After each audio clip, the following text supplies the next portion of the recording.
Ya, Bapak Ibu, senang sekali pagi ini kita kembali bersama-sama di dalam acara Katalis Talk. Nanti kita akan belajar bersama buku Why Cities Matter, pentingnya kota. Kita akan mendengarkan bersama-sama nanti dari Bapak Johan Setiawan, dan acara akan dipandu oleh Ibu Mariolen. Tiada hari yang terjadi tanpa berkat dan kasih karunia Tuhan yang begitu luar biasa yang boleh kita rasakan sampai di hari ini. Selamat belajar bersama Bapak Ibu dan selamat diperkaya melalui Katalis Talk pagi hari ini. Tuhan memberkati. Ya, Shalom. Selamat pagi Bapak Ibu, saudari-saudara sekalian dikasihi Tuhan. Kita berjumpa dalam acara Katalis Talk bersama saya Mariolen Wibowo untuk bincang-bincang santai membedah isi buku-buku pemuridan terbitan Katalis Yayasan Pelayanan Gloria. Ya, saudara, sekarang saya sedang berada di Kota Malang. Kota ini tadi merupakan sebuah kecamatan, tetapi sekarang menjadi kota tersendiri. Ya, kita memang sekarang sedang hidup di era yang unik dalam sejarah. Kini masyarakat lebih memilih tinggal di perkotaan. Namun, fenomena ini justru menciptakan peluang bagi kita, bagi gereja kota untuk bisa berdampak atau memengaruhi dunia. Dan sebelum kita berbincang-bincang lebih lanjut tentang fenomena dan peluang ini, mari kita berdoa mohon penyertaan Tuhan yang akan dihantarkan oleh Saudara Novi. Silakan.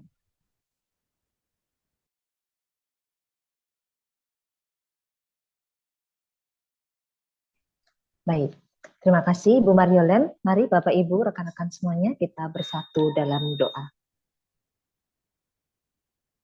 Allah Bapa kami, terima kasih kami mengucap syukur atas berkat Tuhan, karunia Tuhan. Kami boleh Kau bangunkan lagi Tuhan pada pagi hari ini dengan sukacita yang baru, dengan kesehatan, dan Engkau juga berkenan sehingga kami boleh bergabung dalam acara Zoom pada pagi hari ini. Tuhan, kami memohon berkat Tuhan untuk acara kami, Katalis Talk, dari awal, tengah, hingga akhir acara nanti. Tuhan berkati kami, Tuhan perlengkapi kami melalui materi-materi yang akan disampaikan oleh Bapak Johan Setiawan Tuhan. Kiranya Engkau sendiri yang akan mengurapi Bapak Johan, juga Ibu Mariolen selaku moderator, juga rekan-rekan kami yang ada di balik layar sehingga acara Zoom Katalis Talk pada pagi hari ini. Tuhan izinkan, Tuhan berkati, Tuhan sertai, sehingga acara pada pagi hari ini Tuhan boleh berjalan dengan baik. Tuhan juga berkati setiap alat, setiap sarana, handphone, sinyal, segala sesuatu yang boleh kami pakai Tuhan, sehingga kami boleh mengikuti acara ini secara utuh. Tuhan, kami memohon berkat Tuhan untuk setiap dari kami, sehingga kami boleh menerima berkat Tuhan melalui materi pada pagi hari ini. Kiranya Tuhan, nama-Mu yang selalu kami puji dan kami permuliakan, kami menyerahkan Tuhan waktu-waktu kami selanjutnya ke dalam tangan kasih-Mu. Dimuliakanlah nama-Mu kini dan sepanjang masa. Haleluya. Amin. Amin. Terima kasih, Saudara Novi. Ya, Saudara, jika Allah memindahkan komunitas manusia ke kota, lalu bagaimana gereja menanggapi kebutuhan dan peluang ini? Telah hadir di ruang Zoom kita Bapak Johan Setiawan MTH selaku narasumber kita pagi ini. Beliau adalah dosen teologi praktika dan pemuritan di Sekolah Tinggi Teologi Bandung. Beliau memiliki seorang istri yang luar biasa yang sangat mensupport beliau di bidang pendidikan teologis, juga misi dan pemuritan. Beliau juga memiliki seorang putra yang luar biasa, ganteng dan cinta Tuhan, begitu ya, juga multi talented. Beliau merupakan penggagas pemuritan Kambium dan media literatur Katalis. Selamat pagi Bapak Johan. Selamat pagi Bu Yolen. Bagaimana Pak Johan? Bandung sejuk atau panas saat ini? Lagi panas ini. Oh, ternyata lagi panas ya. Saya melihat kayaknya akhir-akhir ini Pak Johan sedang sibuk untuk berkontribusi dalam kegerakan misi dan penginjilan di Indonesia. Khususnya menyoroti kegerakan misi Allah di perkotaan, begitu ya Pak Johan? Why see this matter sih Pak? Mengapa perkotaan sih? Mengapa kota begitu penting bagi Allah, bagi masyarakat dan gereja? Kita langsung saja ya mengupas hal ini dalam buku Why See This Matter. Silahkan Pak Johan. Terima kasih Bu Yulen. Selamat pagi Bapak Ibu Saudara sekalian, teman-teman baru maupun teman-teman lama yang bergabung dalam Zoom ini. Ketika saya pertama kali berjumpa dengan buku Why See This Matter, saya merasa wah ini bagus sekali, perlu diterjemahkan dalam bahasa Indonesia. Kemudian teman-teman Katalis dengan segera juga meresponinya, dan akhirnya buku ini bisa terbit.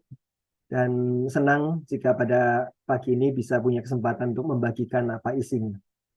Isi buku ini adalah tentang pentingnya kota bagi Tuhan, bagi kebudayaan, dan juga bagi gereja. Dan saya berharap isi buku ini yang nanti kita akan sama-sama bicarakan boleh menjadi bagian dari mata rantai pernyataan Tuhan kepada kita semua tentang baik kita yang sedang berada di gereja, di kota, di lembaga misi, atau di lembaga pelayanan.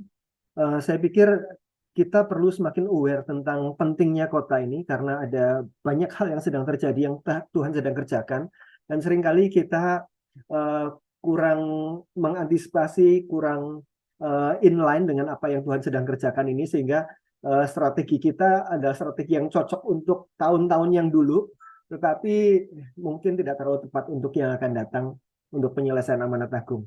Karena itu saya berharap percakapan pada pagi hari ini bisa menolong kita di lembaga manapun, di gereja manapun yang sedang kita layani, untuk bisa menyelaraskan apa yang kita sedang lakukan dengan apa yang Tuhan sedang lakukan di kota-kota kita. Baik Bapak Ibu Saudara sekalian, saya akan mulai membagikan screen saya.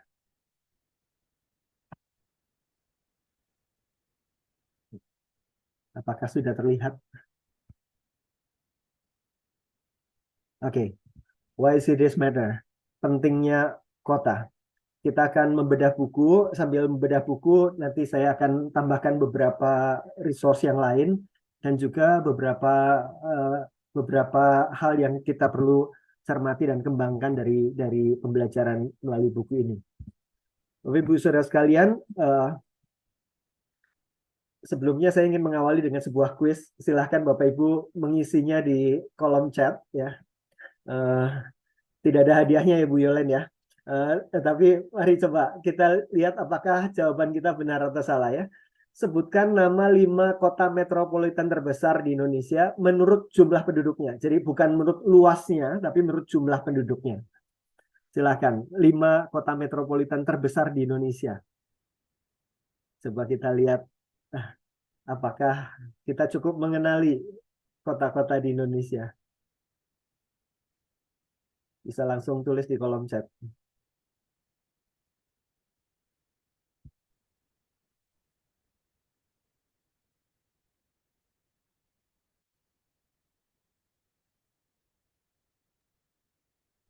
Ada dari Bapak Mika.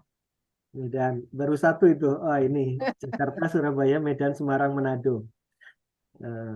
Jakarta, Medan, Bandung, Surabaya, Makassar. Semarang masuk ke situ. 5 besar ya di Indonesia. Ada yang mau mencoba? Ini, oke.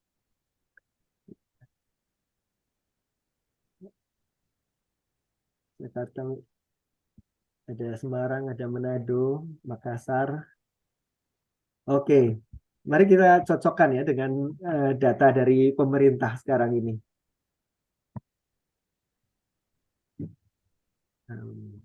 Bentar.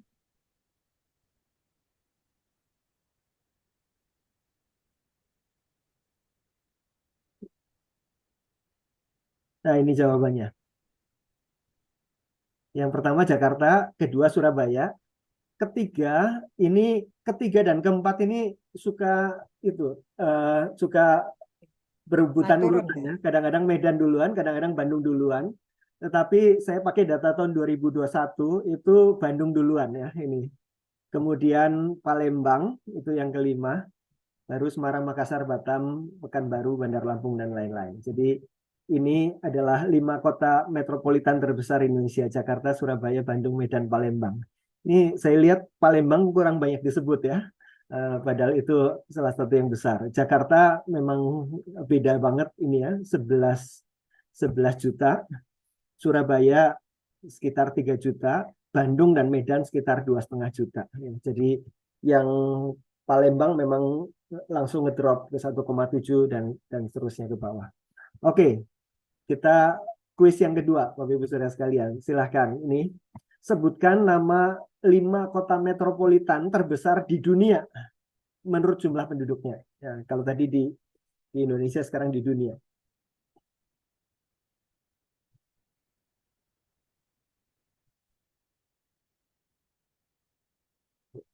Boleh lagi mengisi di kolom chat.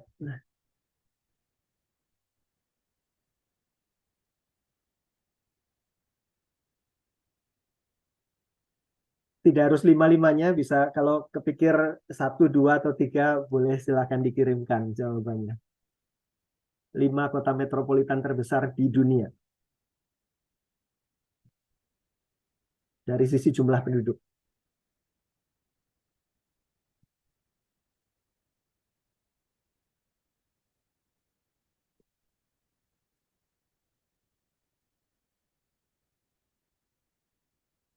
Ini sepertinya harus lebih sering jalan-jalan ini ya.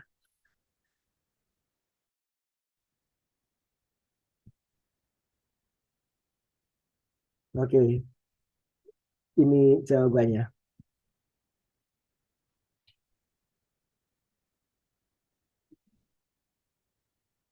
Ya.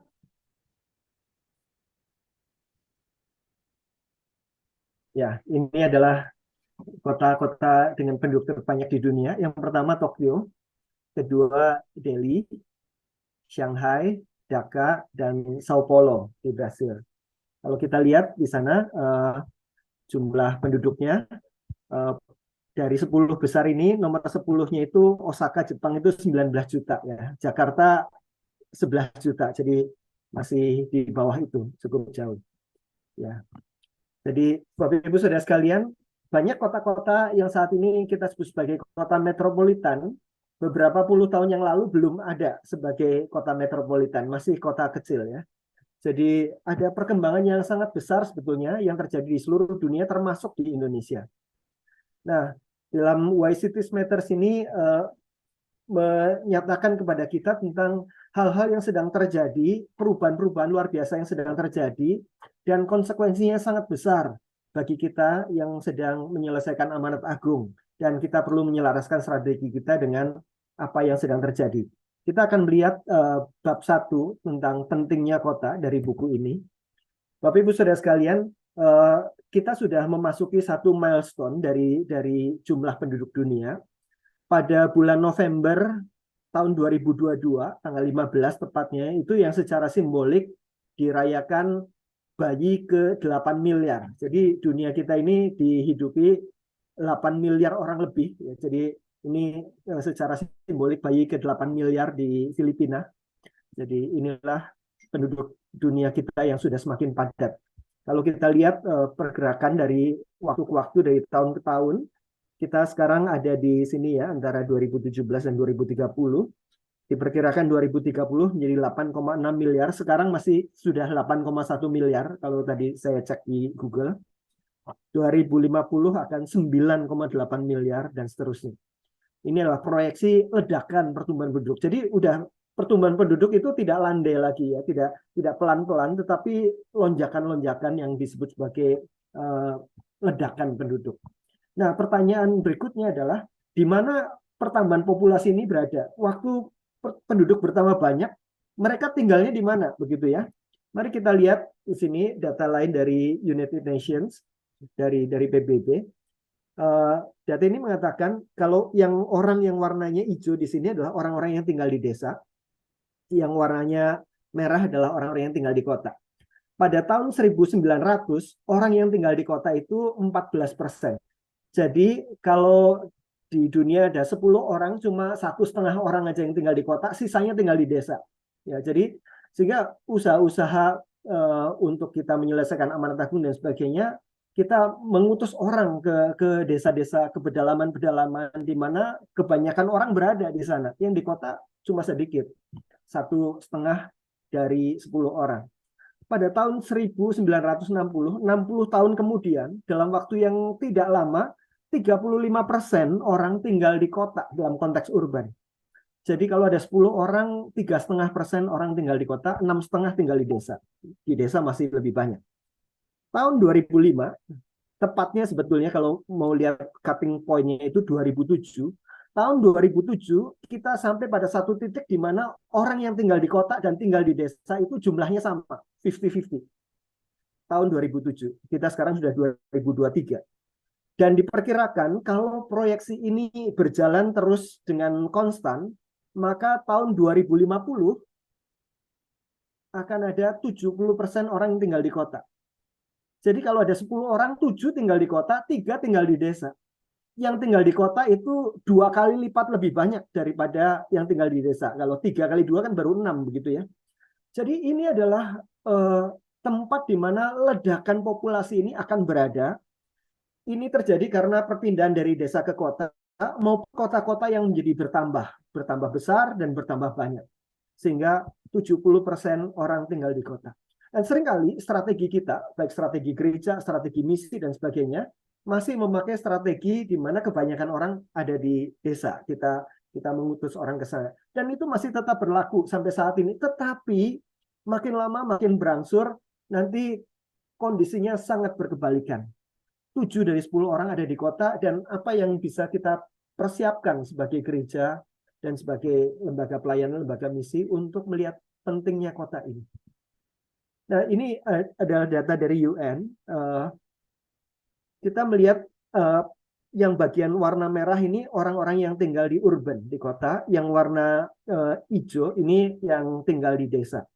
Jadi jumlah orang yang tinggal di kota makin lama makin banyak, dan titik 50%-nya itu terjadi tahun 2007. Jadi 50-50-nya itu tahun 2007. Dengan jumlahnya bisa Bapak Ibu lihat di screen. Bagaimana di Indonesia kalau ini kondisi dunia? Kalau di Indonesia, titik 50-50-nya itu terjadi pada tahun 2010. Jadi sekarang, 2023, baik secara dunia maupun secara Indonesia, lebih banyak orang tinggal di kota daripada di desa. Kenapa begitu? Bukankah Indonesia masih sangat luas dan masih banyak hutan-hutan dan sebagainya? Karena mayoritas penduduk tinggal di pulau mana? Mayoritas penduduk tinggal di Pulau Jawa. Dan di Pulau Jawa, ini data tahun 2010, itu 58,6% orang tinggal dalam konteks urban. Jadi maka di Indonesia termasuk salah satu negara di mana urbanisasinya berjalan dengan sangat cepat. Bapak Ibu Saudara sekalian, secara dunia kalau mau digambarkan, menurut PBB hampir 180.000 orang per hari pindah ke kota di seluruh dunia. Dalam pengertian bukan saja orang yang dari desa pindah ke kota, tapi kota yang makin melebar dan makin banyak ditinggali orang. 180.000 orang per hari menjadi urban population. Kalau itu dikalikan 30, maka itu hampir setara 5,5 juta orang per bulan. Bagaimana membayangkan 5,5 juta orang per bulan? Tadi kita melihat Surabaya itu sekitar 3 juta orang, Bandung atau Medan sekitar 2,5 juta orang. Jadi setiap bulan bayangkan ada 1 Surabaya plus 1 Bandung ditambahkan setiap bulannya di seluruh dunia. Jadi kita bisa bayangkan itu kecepatan yang luar biasa dari pertumbuhan kota yang mungkin orang banyak tidak menyadari dan tidak memikirkannya. Karena kita melihatnya di sekitar kita seperti biasa, melihat ada pertumbuhan-pertumbuhan, tetapi kita melihat bahwa ini adalah sebuah ledakan yang sangat besar. Masa depan dunia adalah urban. Ini adalah gambaran proyeksi dari PBB. peta yang berwarna merah adalah tempat-tempat yang akan didominasi mayoritas urban. Kita melihat bahwa dunia masa depan adalah dunia urban. Ini sesuatu yang perlu kita pikirkan dan antisipasi. Ada satu buku bagus sekali yang ditulis oleh Doug Saunders, judulnya Arrival City. Ini dikutip juga dalam buku Why Cities Matters.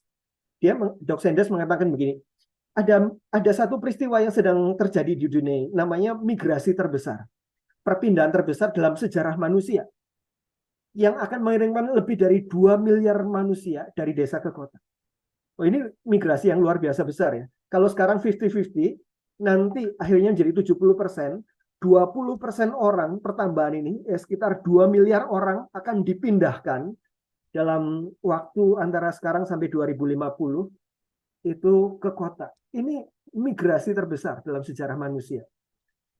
Dituliskan oleh dia bahwa yang akan dikenang dari abad ke-21 adalah perpindahan yang besar dan final populasi manusia dari kehidupan desa dan pertanian ke dalam kota. Kita akan mengakhiri abad ini sebagai makhluk urban sepenuhnya. PricewaterhouseCoopers itu adalah satu lembaga konsultan manajemen tingkat dunia, banyak menjadi konsultan korporat, bahkan konsultan negara-negara. Mereka melakukan satu penelitian dan menemukan ada 5 global megatrends. Trends yang paling banyak mengubah hidup manusia secara global di dunia. Ada begitu banyak hal, technological breakthrough, ya, ada AI dan sebagainya, shift global economic power, climate change, resource scarcity, demographic and social change. Dunia makin tua, lebih banyak orang tua nanti daripada orang-orang yang bayi-bayi yang lahir. Dan ada rapid urbanization. Bukan sekedar urbanisasi, tetapi rapid, urbanisasi yang luar biasa cepat.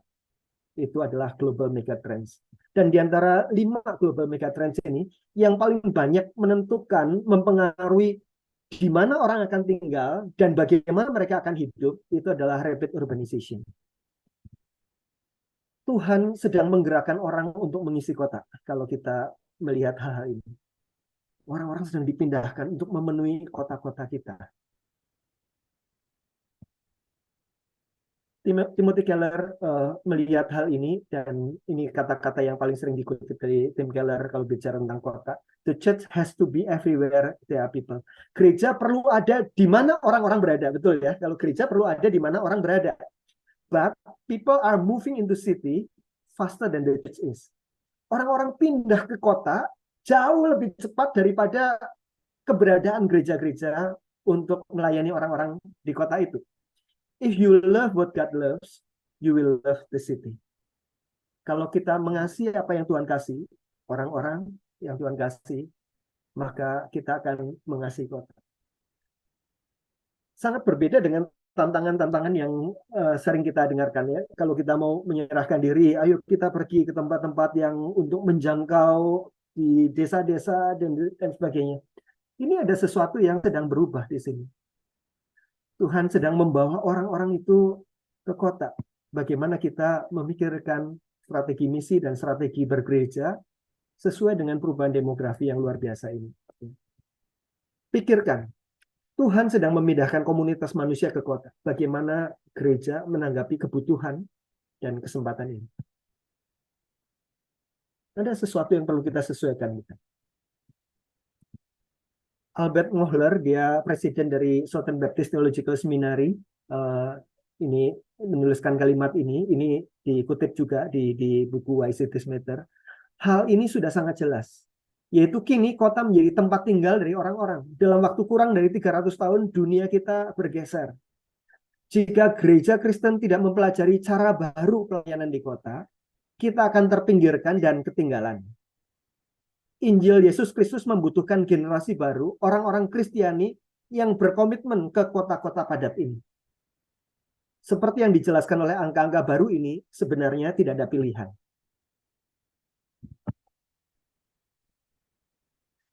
Mari kita melihat bab kedua dari buku ini. Kalau tadi bicara tentang pentingnya kota, yang kedua adalah tentang karakteristik kota, ciri-ciri kota. Tadi pikirkan saudara-saudara, misalnya ada seorang dari sebuah kota kecil, dari desa kecil, begitu ya. Kemudian dia punya aspirasi pengen menjadi sutradara film begitu ya. Waktu dia senang membayangkan bagaimana bisa bikin satu stories yang membuat orang jadi berubah cara pandangnya, cara berpikirnya begitu ya. Dia mungkin waktu kecil suka bikin drama-dramaan begitu ya, dia jadi sutradaranya. Terus lama-lama berpikir, wah saya pengen untuk menjadi sutradara film beneran begitu ya. Kemana dia pergi?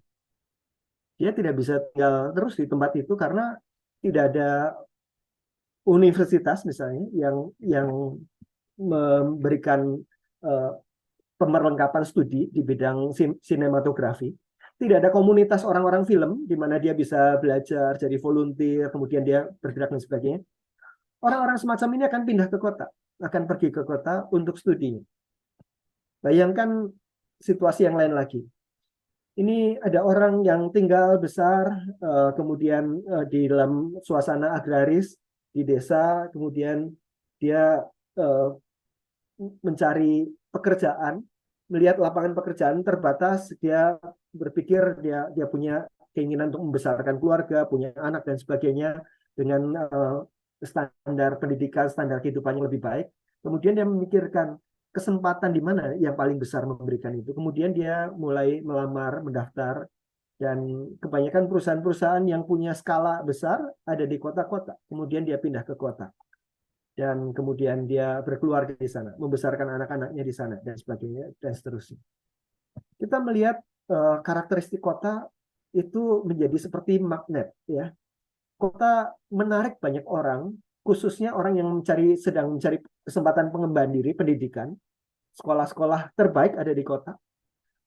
Pengembangan ekonomi, pekerjaan-pekerjaan yang menjanjikan jaminan finansial yang lebih banyak ada di kota, kesempatannya juga lebih banyak, lapangannya lebih banyak, dan juga beberapa orang pergi ke kota karena mencari fasilitas perawatan kesehatan dan juga fasilitas-fasilitas yang lain yang hanya ada di kota.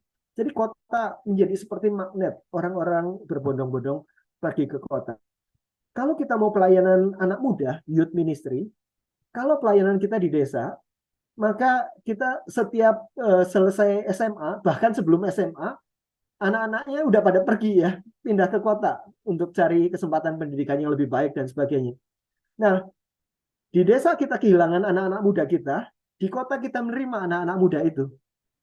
Jadi salah satu populasi yang paling banyak masuk di kota karena pendidikan adalah anak-anak muda dan dewasa muda, orang-orang yang sudah selesai pendidikan ada di sana.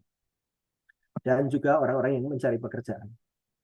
Nah, salah satu akibat dari hal ini adalah ada rapid growth of slums. Ya. Jadi ada perkembangan daerah kumuh yang sangat luar biasa cepat. Jadi kota bertumbuh dengan cepat, dan karena kota banyak menarik orang yang mencari pengembangan ekonomi, kesempatan-kesempatannya ada di sana, tetapi juga punya keterbatasan, sehingga salah satu komunitas yang paling cepat bertumbuh di dunia itu adalah daerah-daerah kumuh.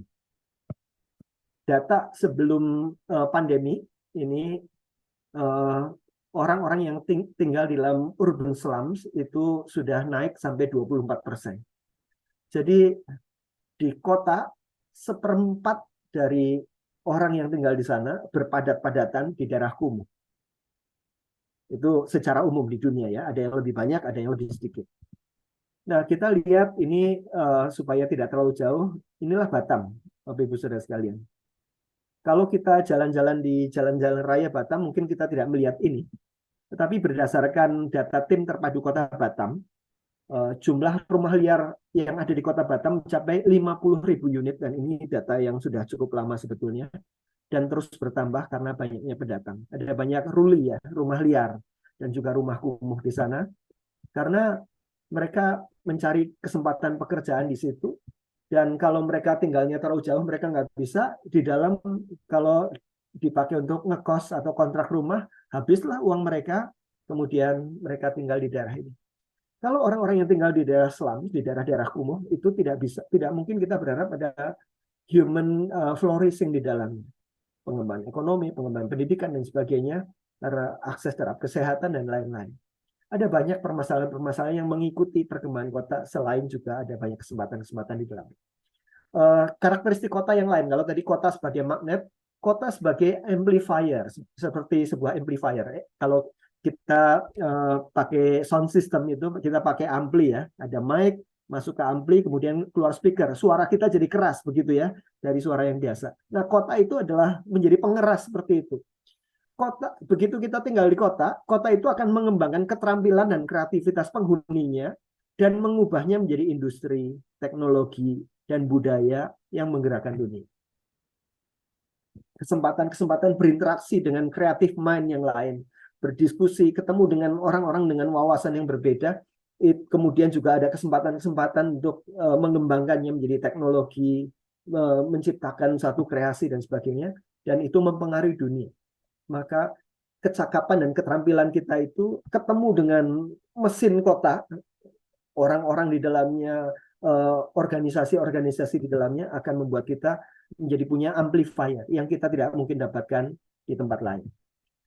Di dalam buku Next Christians dari Gabe Lyons, dia mengatakan kalau kita mau restoring the world, kalau kita mau mengubah dunia begitu ya bagi Injil Kristus, maka kita perlu menggunakan ada channel-channel budaya ini melalui bisnis, media, seni dan entertainment, sosial sektor, ada pemerintah, pendidikan, dan gereja. Bapak Ibu Saudara sekalian, kalau kita lihat ini semua adalah urban ministry.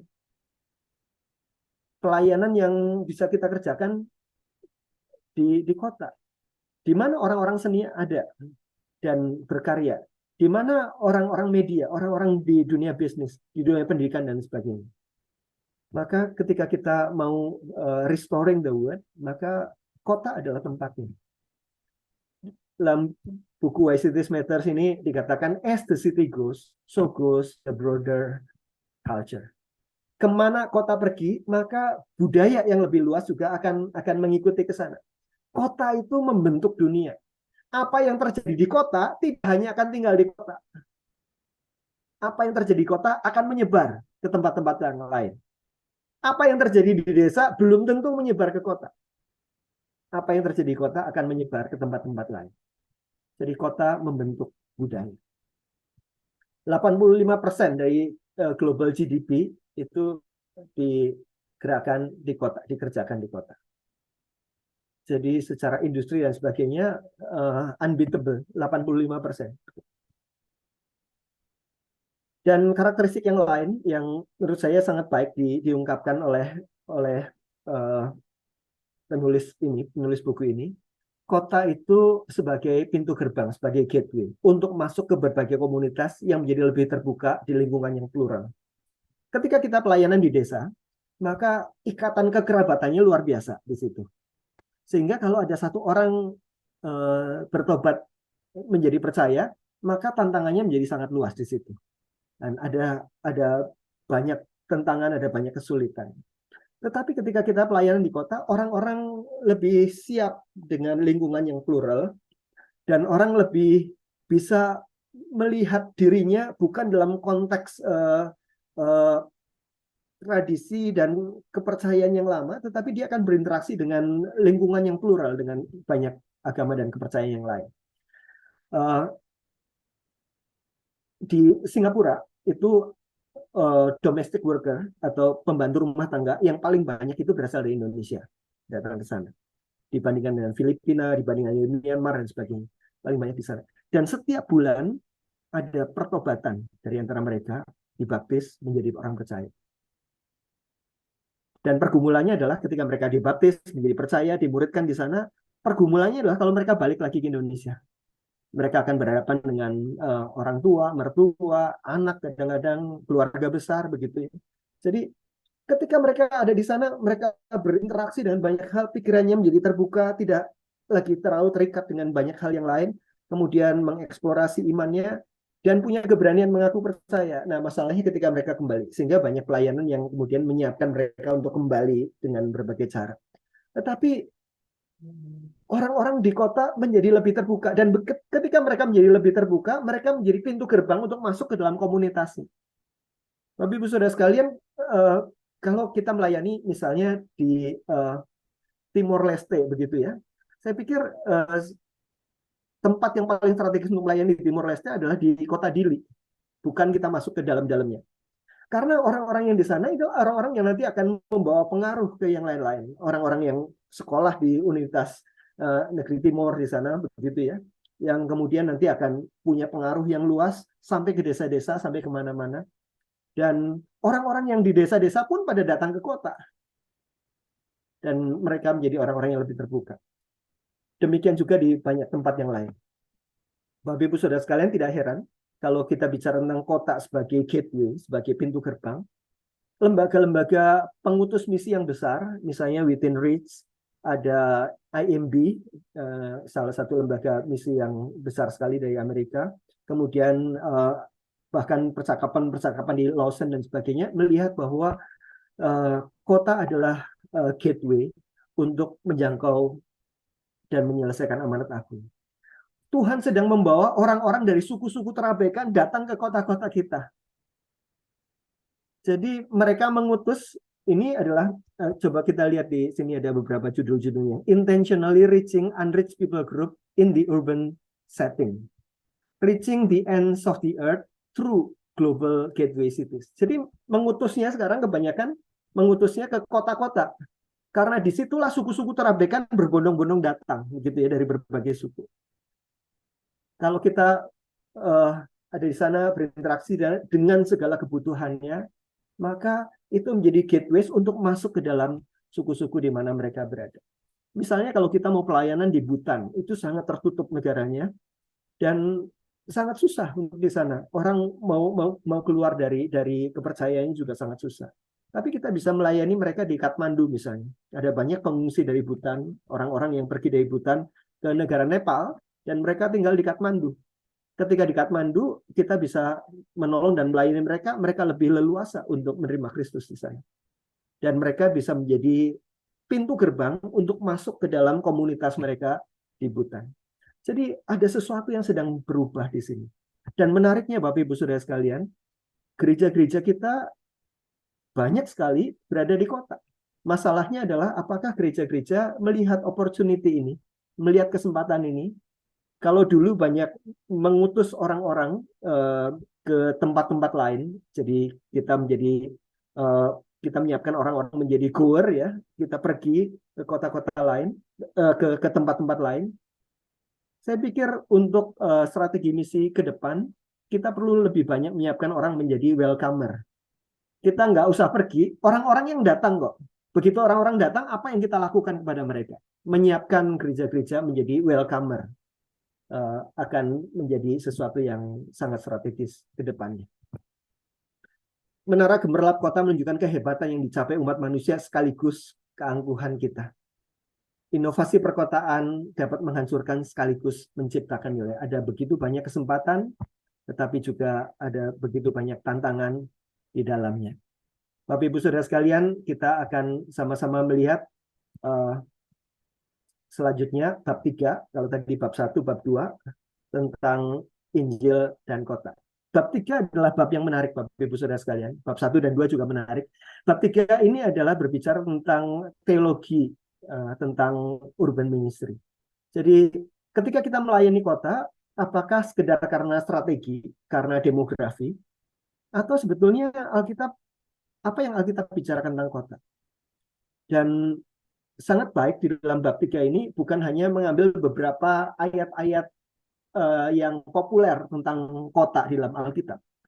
Kalau kita lakukan itu namanya proof texting ya. Jadi kita mau ngomongin kota, kemudian kita ambil ayat-ayat tentang kota begitu ya.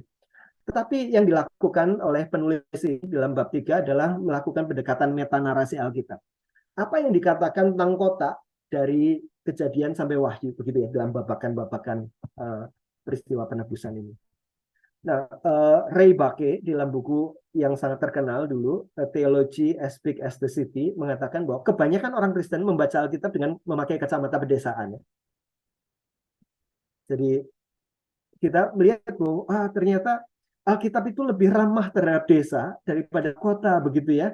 Kita melihat bahwa seperti gembala itu ya, ada domba-domba di padang berumput hijau begitu ya, ilustrasi tentang pertanian, penabur dan sebagainya. Wah, Alkitab itu lebih lebih banyak bicara tentang desa, dan kayaknya lebih tidak suka kota, begitu ya. Bapak Ibu Saudara sekalian, ini adalah kacamata yang tidak terlalu tepat sebetulnya. Karena kita berbicara banyak sekali tentang kota. Dan penjelasan dari penulis buku ini menolong sekali untuk kita melihat itu. Kalau Bapak Ibu mau melihat lebih detailnya, maka Bapak Ibu perlu buku yang khusus tentang ini. Karena ini cuma satu bab kecil saja. Jadi kita hanya akan mendapatkan overview. Nah, Tim Keller mengatakan bahwa karena dunia sedang menuju 70% urban, kita sedang menuju ke sana, setuju atau enggak setuju, mau tidak mau, itu kita akan sampai ke sana, 70% urban. Kita membutuhkan theological vision yang khas urban. Kita perlu memikirkan bagaimana kita memandang keberadaan kita di kota ini. Jadi tidak lagi melihat, saya di kota cuma mau enaknya saja, nggak mau susah-susah pergi ke desa. Bukan itu. Tetapi kita sebagai orang-orang yang akan didatangi oleh begitu banyak orang di kota, kita perlu punya visi teologis yang khas urban. Bahkan seandainya kita tidak pergi ke kota, kita untuk melayani di kota, jangan salah, kota akan mendatangi kita. Baik tempat kita menjadi lebih besar akan jadi kota, atau orang-orang yang dikirim dari desa ke kota, nantinya ada beberapa yang balik, dan orang-orang itu akan mempengaruhi di desa ini juga.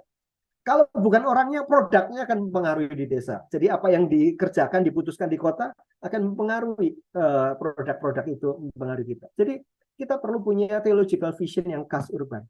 Dan theological vision yang kokoh itu didasarkan bukan pada beberapa ayat Alkitab, tetapi pada meta narasi Alkitab, pada gambaran besar Alkitab.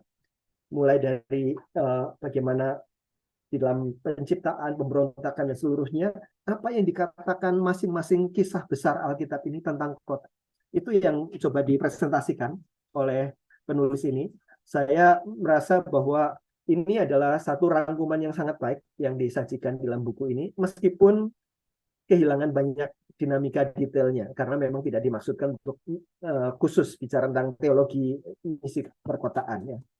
Nah, Bapak Ibu, saya kalau menjelaskan tentang ini bisa panjang dan lama, begitu ya. Bapak Ibu baca sendiri saja langsung dari bukunya. Kalau Bapak Ibu mau melihat beberapa penjelasan singkat tentang masing-masing meta narasi ini, kota dalam penciptaan, kota dalam kejatuhan, kota dalam penebusan, kota dalam penggenapan, saya sudah membuat rekaman video pendek untuk masing-masingnya, jadi 9 menit, 6 menit, 5 menit begitu ya, untuk masing-masing meta narasi ini, subnya. Dan ini bisa dipakai untuk menjadi bahan di kelompok pemuritan. Ya. Setiap kali kita membahas per satu bagian untuk membangun teologi tentang kota. Ya, misi kota dalam penciptaan, kota dalam kejatuhan, kota dalam penebusan, kota dalam penggenapan. Rangkuman yang sangat baik dari buku Why Cities Matter ini. Satu saja yang mau saya katakan tentang meta narasi ini, saya kutip dari Roger Greenway, seorang teolog reform yang juga sangat kuat menjadi menggerakkan pelayanan kota. Dia melihat di dalam seluruh kisah besar Alkitab begini. Alkitab mengajarkan kita bahwa dunia yang akan datang adalah dunia urban. Drama kisah penebusan yang dimulai dalam sebuah taman akan berakhir di sebuah kota. Berawal dari Taman Eden, tetapi kita melihat waktu penyingkapan dalam kitab Wahyu, kita tidak melihat itu taman lagi, tapi apa? Kota Yerusalem baru. Dunia drama kisah penebusan berawal dari sebuah taman, akan berakhir di sebuah kota. Dunia akan datang adalah dunia urban. Yerusalem baru. Warga surga adalah warga urban yang dipersatukan oleh anugerah dari segala suku, bangsa, dan bahasa. Warga kota yang baru ini akan tinggal bersama dalam harmoni yang sempurna, dalam shalom yang sempurna, sebagai umat tebusan Tuhan, komunitas perjanjian barunya. Itulah kira-kira kalau mau diringkas ya, dari Kejadian sampai Wahyu, dan ada begitu banyak hal yang terjadi in between itu. Nah, Bapak Ibu silahkan mempelajari dari buku ini. The Bible is a story that begins in a garden and ends in a city. Dan di tengah-tengahnya kita melihat bagaimana mandat hidayah dan mandat Injil yang bermain di tengah-tengah kota itu dinyatakan dalam Alkitab yang mungkin selama ini tidak terlalu kita perhatikan. Kalau Bapak Ibu mau belajar lebih lanjut ya, selain beberapa video tadi, saya sangat menyarankan Bapak Ibu bisa membaca buku Misi Umat Allah. Ini sudah terjemahkan dalam bahasa Indonesia oleh Chris Wright yang menceritakan tentang metanarasi ini dari perspektif dan kedalaman yang khusus ya. Kalau yang tadi cuma satu bab kecil, kalau ini panjang. Tetapi buku ini tidak berbicara secara khusus tentang kota, tetapi metanarasinya luar biasa bagus. Kalau bicara tentang detail masing-masing apa yang dikatakan Alkitab Perjanjian Lama, Perjanjian Baru tentang kota, maka buku yang saya sarankan adalah tulisannya Ray Bakke, A Theology as Big as the City. Ini buku yang lama, tapi sangat baik bicara tentang itu dari sisi biblical. Oke, itu bab 3. Bab 4 dan bab 5, totalnya ada 6 bab ya buku ini. Bab 4 dan 5 sebetulnya bab yang berkelanjutan tentang kontekstualisasi kota dan kisah kota. Nah, penulis buku ini mengatakan bahwa orang Kristen cenderung membuat 2 kesalahan sikap terhadap kota. Yang pertama, over contextualization dengan meninggalkan pandangan dunia Alkitabiah. Orang Kristen yang ada di kota akhirnya kemudian ya kalau orang-orang di sini korupsi ya ikut korupsi. Kalau orang di sini melakukan seks bebas ya ikut seks bebas dan sebagainya, dan meninggalkan pandangan dunia Alkitabiah. Ada begitu banyak orang Kristen yang kehilangan identitas kekristenannya ketika mereka di kota menyesuaikan diri dengan kebudayaan yang lebih besar. Jadi maunya ya bukankah kita harus melebur, kita harus sama-sama, kita kan masih hidup di dunia. Itu perkataan-perkataan yang berbahaya, saudara-saudara. Ada begitu banyak orang yang melakukan justifikasi bahwa ya saya kan masih hidup di dunia, jadi ya kita menyesuaikanlah dengan ini begitu ya, dan sebagainya. Over contextualization sebetulnya mereka meninggalkan pandangan dunia Alkitabiah untuk menjadi sama dengan dunia. Itu kesalahan yang pertama. Kesalahan yang kedua adalah under contextualization. Dengan menyimpan sendiri pandangan dunia Alkitabiah, merasa bahwa kota ini sangat hostile terhadap kekristenan, terhadap iman begitu ya. Akhirnya orang jadi menyimpan, oke, kalau begitu saya menjaga kemurnian iman saya tidak mau terlalu banyak masuk ke dalam dunia, saya lebih banyak di gereja saja begitu ya, atau menyimpan iman untuk diri sendiri daripada nanti dikritik, daripada nanti dicibir begitu. Jadi ada 2 kesalahan sikap terhadap kota. Dan kalau kita memakai 2 kesalahan sikap ini, maka kita hanya akan tinggal di kota, tetapi kita tidak berdampak apa-apa terhadap kota. Mari kita lihat sedikit tentang over contextualization yang tadi, meninggalkan, abandoning pandangan dunia Alkitabiah. Mereka adalah orang-orang yang mengadopsi narasi dasar budaya kota, mengikuti oleh apa yang disembah oleh kota. Kita semua adalah makhluk penyembah, bukan? Nah, ada counterfeit gods, ada ilah palsu yang menjanjikan keselamatan, keamanan, keberhasilan, kesukaan, dan kebermaknaan. Kalau kita ikut menyembah ilah palsu ini, misalnya ilah palsu ini bukan kita bikin pakai patung ya, tetapi misalnya kesuksesan dalam karir itu bisa menjadi counterfeit gods ya. Kalau saya tidak sukses dalam karir, bagaimana saya bisa punya rasa aman? Bagaimana saya punya simbol keberhasilan? Bagaimana saya bisa bersuka cita?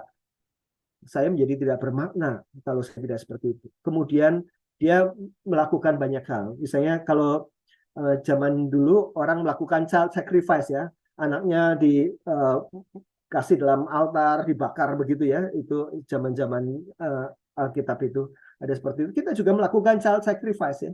Kita mengorbankan itu demi kita mendapatkan apa yang dijanjikan oleh counterfeit gods ini, oleh ilah-ilah di kota ini. Ilah-ilah ini bisa macam-macam ya, bisa ilah status, bisa ilah keluarga pun bisa menjadi ilah ya. Begitu segala sesuatu yang lain dikorbankan untuk ini. Jadi kita mengadopsi apa yang dikejar oleh kota itu, kita juga kejar dan kita mengorbankan segala sesuatu yang lain. Dan kita memanfaatkan kota untuk mencapai tujuan dan impian kita sendiri. Kita ada di kota dan kita melihat ini adalah sarana untuk saya mendapatkan apa yang supaya saya lebih meningkat keberhasilan, keuangan, dan sebagainya. Kota adalah sarana untuk mencapai tujuan dan impian saya sendiri. Saya tidak berpikir bagaimana berkontribusi ke kota, tapi saya berpikir bagaimana saya bisa mendapatkan sebanyak-banyaknya dari kota. Bukankah itu adalah self-centeredness, keberpusatan pada diri sendiri? Dan banyak sekali orang Kristen yang melakukan ini. Pokoknya saya bisnis, saya bisa dapatkan sebanyak-banyaknya, saya kerja, saya dapatkan sebanyak-banyaknya, tidak berpikir dalam konteks kontribusi. Ini over contextualization. Under contextualization adalah privatizing, ya, jadi menyimpan sendiri pandangan dunia Alkitabiah. Orang-orang ini memilih diam untuk mendapatkan penerimaan dan pengakuan kota daripada dari Kristus. Kalau saya bicara, nanti jadinya saya tidak akan diterima, saya tidak akan diakui. Lebih baik saya diam saja dengan iman saya. Saya tidak melakukan apa-apa dan saya tidak berkata apa-apa. Diam ini bukan hanya perkataan, tetapi tindakan juga. Saya nggak mau menunjukkan identitas kekristenan saya. Pokoknya itu adalah iman pribadi saya dengan Tuhan. Memilih untuk memisahkan diri dari kota, bagi diri sendiri agar tetap selamat, nyaman, dan nyaman. Pokoknya udahlah, orang lain seperti itu, yang penting saya tetap menjadi orang percaya. Bukankah ini sesuatu yang sama, self-centerednya juga. Jadi baik over maupun under itu intinya adalah kita cuma mikirin diri sendiri, nggak mau mikirin kota di mana kita berada. Dan ini adalah apa yang dilakukan oleh mayoritas jemaat, dan bukan jemaat saja, gereja secara institusi juga seperti itu. Penulis buku ini menantang kita alih-alih meninggalkan, abandoning atau menyimpan sendiri, privatizing. Yesus memanggil untuk kita mengkontekstualisasikan pandangan dunia Alkitabiah kita kepada kota. Kita menghampiri kota, bukannya menyimpan sendiri atau meninggalkan. Untuk melakukan kontekstualisasi kisah kota, ada 3 hal. Kita perlu tahu kota ini ilahnya apa, begitu ya. Kota ini apa yang sedang dikejar, apa yang sedang dibawa ke sana, begitu ya. Terus menantang kisah kota dan menceritakan kembali kisah kota. Saya melihat tulisan dari 2 penulis ini sangat Kellerian ya, sangat dipengaruhi oleh Tim Keller, which is good resource ya. Tim Keller salah satu resource yang luar biasa baik tentang kota. Tapi menurut saya perlu dilengkapi dengan banyak hal yang lain. Jadi mereka menurut saya terlalu membatasi diri situ. Entah karena tidak terlalu banyak halaman yang bisa mereka devote untuk itu sehingga mereka fokus ke hal ini atau bagaimana. Tetapi salah satu hal yang kurang menurut saya menjadi terlalu abstrak. Ketika berbicara tentang kontekstualisasi dan mengubah kota itu tidak terlalu operasional, jadi terlalu abstrak begitu ya. Jadi Bapak Ibu kalau mau baca buku ini, bab 4 dan bab 5 itu menurut saya bab yang menurut saya paling banyak perlu dilengkapi dengan tulisan-tulisan yang lain. Ya. Ada beberapa hal praktis yang menolong di sana. Misalnya 5 pertanyaan untuk mengenal kisah kota, bagaimana sejarah kota, apa nilai kota, apa impian kota, apa ketakutan kota, dan apa etos kota kita. Ini pertanyaan-pertanyaan yang menolong dan dia menjelaskan tentang masing-masingnya. Ada seorang yang dikutip juga, orang yang pelayanan di gereja di kota Roma, dia bilang begini, ada berhala-berhala yang menyelimuti kehidupan di kota, yaitu narasi penuh doa yang menjadi sandaran penduduknya. Berhala-berhala itu harus kita tafsirkan dan kita temukan. Kita harus memahami nilai-nilai inti sejarah, daya tarik mereka, dan bagaimana mereka membentuk kota. Kita harus memahami cakrawala teologis kota itu secara rohani. Jadi sekali lagi berhala ini bukan betul-betul wujud patung yang disembah, tetapi values yang menjadi lebih penting daripada Tuhan, ya, bagi orang-orang di sana, termasuk orang-orang Kristen di dalamnya. Jadi ini salah satu hal yang menolong, tetapi saya pikir menjadi terlalu abstrak ya. Jadi Bapak Ibu Saudara sekalian, itulah bab ke-4 dan 5. Bab terakhir bab 6 tentang visi pelayanan kota. Bab ini bab yang menantang untuk kita involve di dalam pelayanan kota. Bapak Ibu Saudara sekalian, berapa jumlah orang Kristen yang ada pada tahun 100 Masehi ya. Jadi Yesus disalib sekitar tahun 33-35 Masehi begitu ya. Dan kemudian para murid, gereja mula-mula dan sebagainya sampai 100 Masehi. Berapa banyak jumlah orang Kristen pada tahun 100 Masehi? 25.000. Tidak terlalu banyak. 25.000. Pertanyaannya selanjutnya, berapa banyak jumlah orang Kristen sebelum Kaisar Konstantinus muncul pada tahun 310 Masehi. Jadi sebelum dia menjadikan kekristenan menjadi agama negara, begitu ya. Sebelum itu ada berapa sih orang Kristen? Sehingga Konstantin sampai membuat sebuah switch yang luar biasa besar. Ada berapa banyak? Pada tahun 310, jadi cuma beda sekitar 200 tahun, dari 25.000 menjadi 20 juta orang Kristen. Dan kebanyakan ada di kota-kota. Tidak heran Konstantin melakukan perubahan. Pertanyaannya, bagaimana ini bisa terjadi? Bagaimana bisa dalam 2 abad, 200 tahun itu, gerakan sekelompok kecil murid pada tahun 33 Masehi, yang kemudian menjadi kelompok minoritas, 25.000 orang saja pada waktu itu, menjadi sebuah kekuatan rohani yang paling berpengaruh di Kekaisaran Romawi. Yang tadinya dikejar-kejar, mau dibunuh, ditangkepin, dibakar begitu ya oleh orang-orang Roma, sekarang menjadi kekuatan rohani yang paling berpengaruh di Roma dalam waktu hanya sekitar 2 abad. Bagaimana ini bisa terjadi? Nah, untuk menjawab pertanyaan ini kita perlu belajar dari para ahli sejarah tentang kekristenan mula-mula. Dan ada ahli sejarah, sosiolog sebetulnya, yang namanya Rodney Stark. Rodney Stark ini sebenarnya adalah seorang sosiolog agama. Rodney Stark sendiri bukan orang Kristen atau orang Kristen budaya saja. Dia orang agnostik ya. Dia percaya bahwa Tuhan ada, tetapi ya Tuhan yang mana nggak tahu lah begitu ya. Tetapi dia adalah sosiolog yang luar biasa yang mempelajari dari data-data sejarah dan sebagainya, kemudian mengambil kesimpulan-kesimpulan. Dan salah satu buku yang terkenal ditulis oleh Rodney Stark tentang awal-awal kekristenan. Dia menulis buku The Cities of God. Subjudulnya mari kita perhatikan.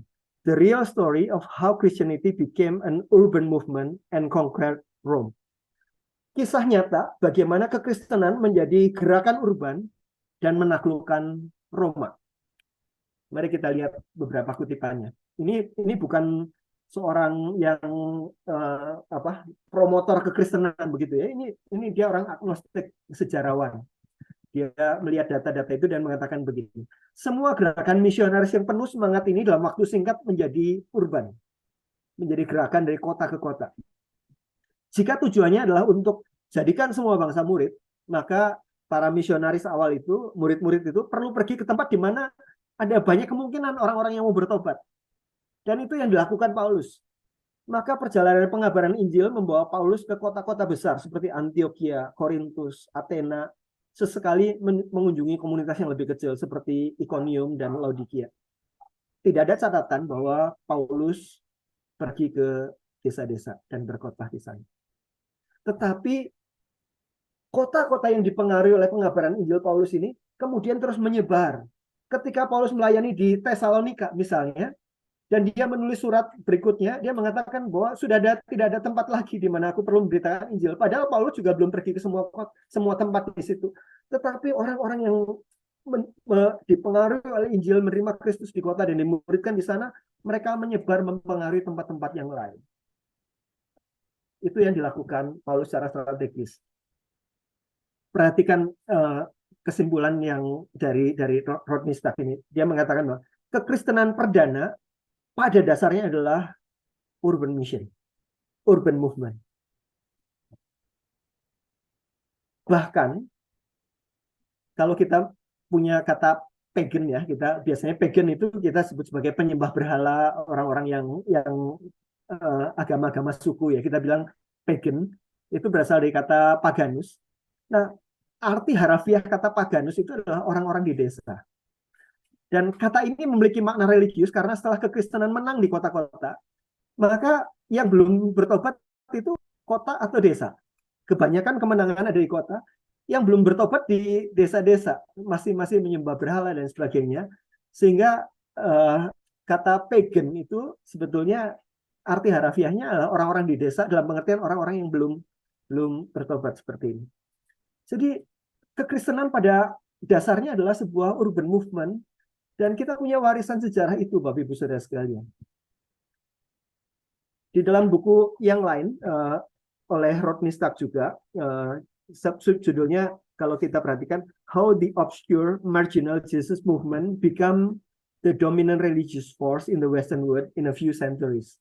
Hanya dalam beberapa abad saja ini menjadi satu kekuatan yang dominan. Dia mengatakan begini, umat Kristen mengubah dunia karena mereka dengan setia hadir di perkotaan. Ini merupakan bagian dari sejarah dan warisan Kristen. Kita menerima warisan jemaat Kristen yang meninggalkan jejak di kota-kota besar pada zaman kuno.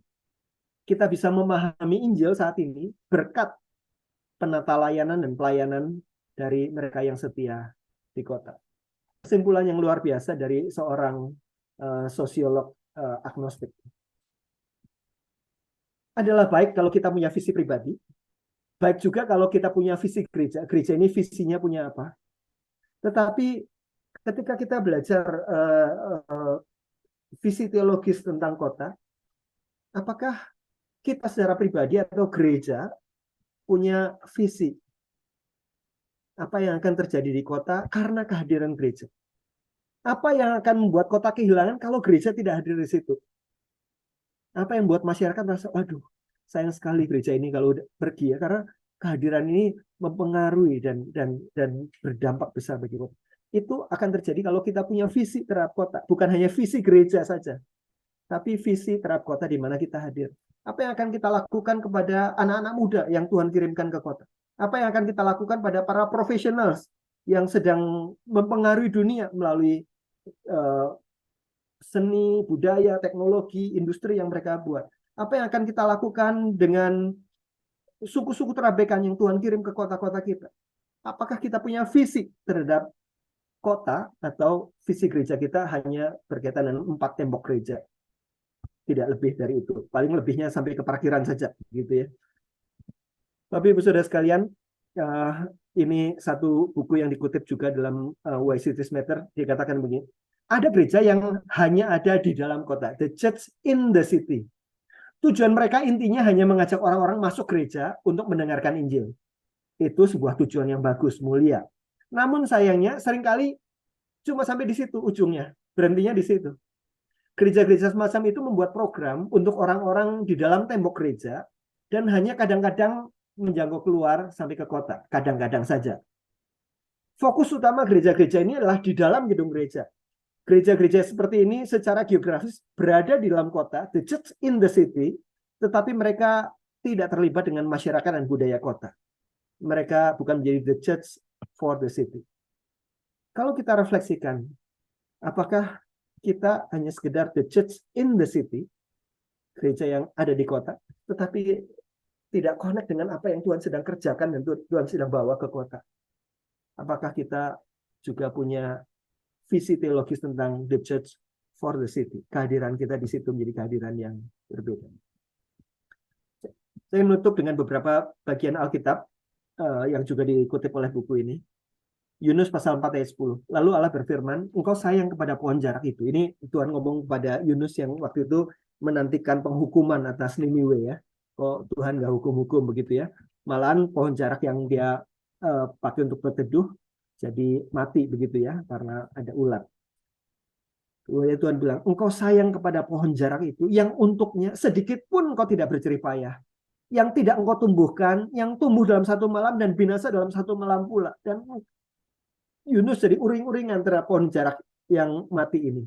Kemudian Tuhan bilang, bagaimana aku tidak akan sayang kepada Niniwe, kota yang besar itu, yang penduduknya lebih dari 120.000 orang.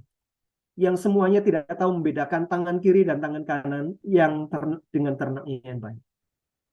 Bagaimana Tuhan tidak akan sayang kepada Niniwe, kota yang besar itu. Niniwe pada saat itu adalah representasi dari satu negara, satu ibu kota dari Asyur, itu satu superpower pada zaman kuno itu. Dan penyembahan berhalanya luar biasa. Itu satu pusat penyembahan berhala. Juga pusat kekejaman. Orang Asyur itu sangat kejam memperlakukan tawanan-tawanan perangnya. Kota yang sama sekali berbeda dengan nilai-nilai yang kita imani dan kita yakini. Bahkan ke kota itu Tuhan mengutus nabinya, Yunus. untuk memberitakan tentang pertobatan. Dan orang-orang di sana bertobat. Bagaimana tidak Tuhan akan sayang kepada Niniwe, kota yang besar itu. Bagaimana tidak Tuhan akan sayang kepada kota-kota metropolitan, kota besar maupun kota kecil, dengan ada penduduk yang jauh lebih banyak. Gereja-gereja di kota perlu mengerjakan 4 bidang pelayanan. Ini kutipan langsung dari Center Church dari buku ini. Ketika melakukan pelayanan di kota, pertama perlu ada ibadah penginjilan. Kedua, perlu ada komunitas dan pemuritan. Yang ketiga, perlu ada pelayanan keadilan sosial dan belas kasihan yang bukan sekedar kadang-kadang, tetapi menjadi satu visi teologis yang dikerjakan. Terus integrasi iman dan pekerjaan, karena mayoritas kontur dari jemaat dan juga keterlibatan mereka dalam masyarakat dalam melalui pekerjaan dan bagaimana mengintegrasikan hal ini. Penjelasan tentang ini tidak diberikan di dalam buku ini, tetapi ada dalam buku Center Church. Itulah yang saya sangat sarankan kalau Bapak Ibu memikirkan tentang bagaimana kita menjadi gereja yang ada di tengah-tengah kota, bagaimana kita punya visi teologis dan punya kegerakan dalam kota, maka ini adalah source book-nya, buku yang banyak menjadi referensi dari buku As It Is Matters ini, yaitu Center Church, tulisan Tim Keller. Buku ini kabar baiknya sedang diterjemahkan dalam bahasa Indonesia, masih belum selesai, akan diterbitkan oleh teman-teman dari City to City Network. Wahyu 21 ayat 1-4. Lalu aku melihat langit yang baru dan bumi yang baru, sebab langit yang pertama dan bumi yang pertama telah berlalu, dan laut pun tidak ada lagi. Dan aku melihat kota yang kudus Yerusalem yang baru turun dari surga dari Allah, yang berhias bagikan pengantin perempuan yang berdandan untuk suami. Inilah masa depan kita, masa depan urban, New Jerusalem. Lalu aku mendengar suara nyaring dari tahta itu berkata, lihat kemah Allah ada di tengah-tengah manusia, dan ia akan diam bersama-sama dengan mereka. Mereka akan menjadi umatnya, dan ia akan menjadi Allah mereka, dan ia akan menghapus segala air mata dari mata mereka, dan maut tidak akan ada lagi. Tidak akan ada lagi perkabungan atau ratap tangis atau duka cita, sebab segala sesuatu yang lama itu telah berlalu. Itu adalah masa depan kekal kita di dalam urban New Jerusalem. Kita sekarang ini belum sampai di sana, Bapak Ibu Saudara sekalian. Masih ada banyak hal yang kita kerjakan di sini. Lalu bagaimana kita menghayati kehidupan kita sebelum sampai di kota itu? Apa yang perlu kita kerjakan di kota-kota kita? Ada banyak bagian Alkitab, nanti kalau Bapak Ibu mempelajari bab 2, kita akan dapat banyak insight dari sana. Tapi ada satu pemikiran yang perlu kita adopsi, yaitu kita sekarang itu seperti orang-orang Israel yang ada dalam pembuangan, bukan? Mereka belum kembali lagi ke Israel, mereka dalam pembuangan. Dan orang-orang Israel waktu itu dibuang ke Babylon, ke Babel. Nah, apa yang perlu dilakukan oleh orang-orang ketika mereka ada di Babel? Ini gambaran kota Babel, metropolitan yang luar biasa pada saat itu. Negara superpower, Babilonia, dengan ibu kotanya di Babel. Dan inilah yang Tuhan perintahkan kepada orang-orang Israel yang ada dalam pembuangan. Usahakanlah kesejahteraan kota di mana kamu aku buang. Dan berdoalah untuk kota itu kepada Tuhan, sebab kesejahteraannya adalah kesejahteraannya. Kita dalam exile ya saat ini. Sampai kita masuk ke Yerusalem baru itu. Dan di dalam perjalanan menuju ke sana, ada banyak hal yang perlu kita kerjakan. Dan kita perlu embracing pentingnya kota. Dalam faith kita sebagai orang-orang yang ada dalam exile, dalam perjalanan kita di dunia, untuk menghadirkan kerajaan Allah. Dan orang-orang mencicipi hadirnya kerajaan Allah itu. Supaya mereka kangen, rindu mendapatkan kepenuhannya di dalam Yerusalem baru nanti. Tetapi kehadiran kekristenan menghadirkan bagaimana kehidupan under the king itu. Ada shalom, ada berkat di dalamnya. Dan itu menjadi foretaste, menjadi cicipan dari yang sepenuhnya yang mereka dapatkan di dalam Kristus. Amin. Terima kasih Pak Johan. Bagaimana Tuhan tidak sayang dengan kota, begitu ya. Begitu banyak umat manusia yang berada di sana yang pindah bermigrasi ke sana. Karena manusia itu adalah ciptaannya, tidak mungkin dia tidak sayang. Keberagaman bahasa pun dia yang izinkan ya, yang membuat banyak budaya tercipta ada di muka bumi. Baik, kita akan memulai sesi tanya jawab. Bagi saudara yang ingin bertanya atau menanggapi atau sharing pengalaman Anda dalam bermisi, silakan Anda raise hand atau mengangkat tangan ya, menekan tombol raise hand maksud saya, atau mengangkat tangan karena kami tidak membuka diskusi di kolom chat begitu. Ini sudah ada yang mengangkat tangan dari tadi, Bung Jeffrey Siahaan ya. Ini dari Jawa Barat. Saya kurang paham apakah Bapak Jeffrey ini setuju dengan pernyataan-pernyataan yang disampaikan oleh Pak Johan tadi, atau memang ingin bertanya atau berdiskusi pada pagi hari ini. Saya beri kesempatan dulu yang sudah dari tadi raise hand gitu ya. Silakan Bung Jeff. Saya tahu beliau adalah penggiat misi. Silakan. Ya, terima kasih Pak Johan, luar biasa. Jadi saya melihat gini Pak, jadi kalau lihat data-data itu memang gerakan gereja itu pertumbuhannya dari kota, ya. Makanya dulu kita lihat para rasul membangun gereja di kota, ya. Makanya pertumbuhannya seperti itu. Nah, saya melihat ini akan dikembalikan lagi dengan model ini, tapi kebanyakan salah persepsi mentafsirkan. Mereka bangunnya gereja kota, tapi ya pertumbuhan yang dalam arti mega church ya. Jadi bagaimana menurut Bapak tadi kan ada 4 kalau nggak salah adalah pelayanan yang boleh dikerjakan melalui ibadah penginjilan, komunitas, pemuridan, keadilan sosial, belas kasih. Memang tadi Bapak katakan tidak secara konkret ya disampaikan di sana.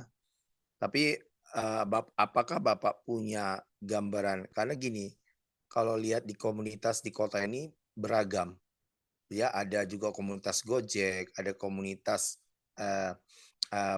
pedagang kaki lima, ya kan?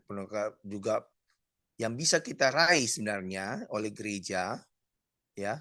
Tapi kurang terpikirkan ke sana. Jadi fokus kepada orientasinya tadi itu. Orientasi mega church atau kegiatan-kegiatan di dalam internalnya gereja.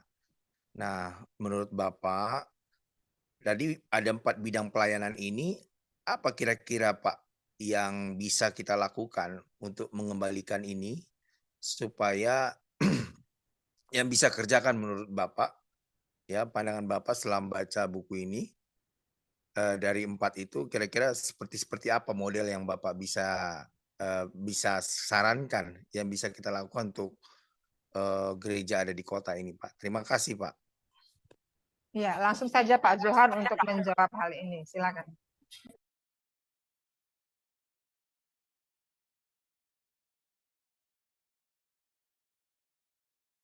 Oh, masih mute tadi ya. Oke, terima kasih untuk pertanyaannya.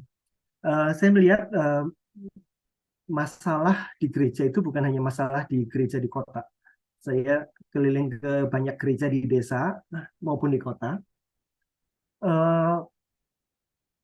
Mayoritas, ini belum pernah dilakukan penelitian, tetapi kesimpulan umum saja. Mayoritas lebih banyak membuat program, membuat visi dan sebagainya yang berkaitan dengan sesuatu yang terjadi dalam 4 tembok gereja itu.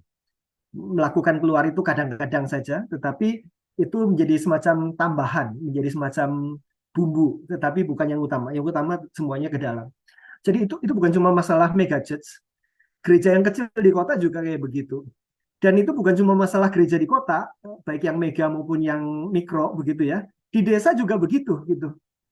Lebih banyak inward ya pemikirannya. Jadi saya pikir masalahnya bukan size gerejanya karena mega church maka begini. Ada begitu banyak mega church yang luar biasa kontribusi dan jangkauannya ke kota ya. Kita bisa melihat purpose driven church misalnya itu punya program peace plan yang luar biasa menggerakkan jemaatnya. Jadi bukan ukuran gereja atau bukan lokasi geografis gereja, tetapi lebih merupakan visinya dari gereja itu ya.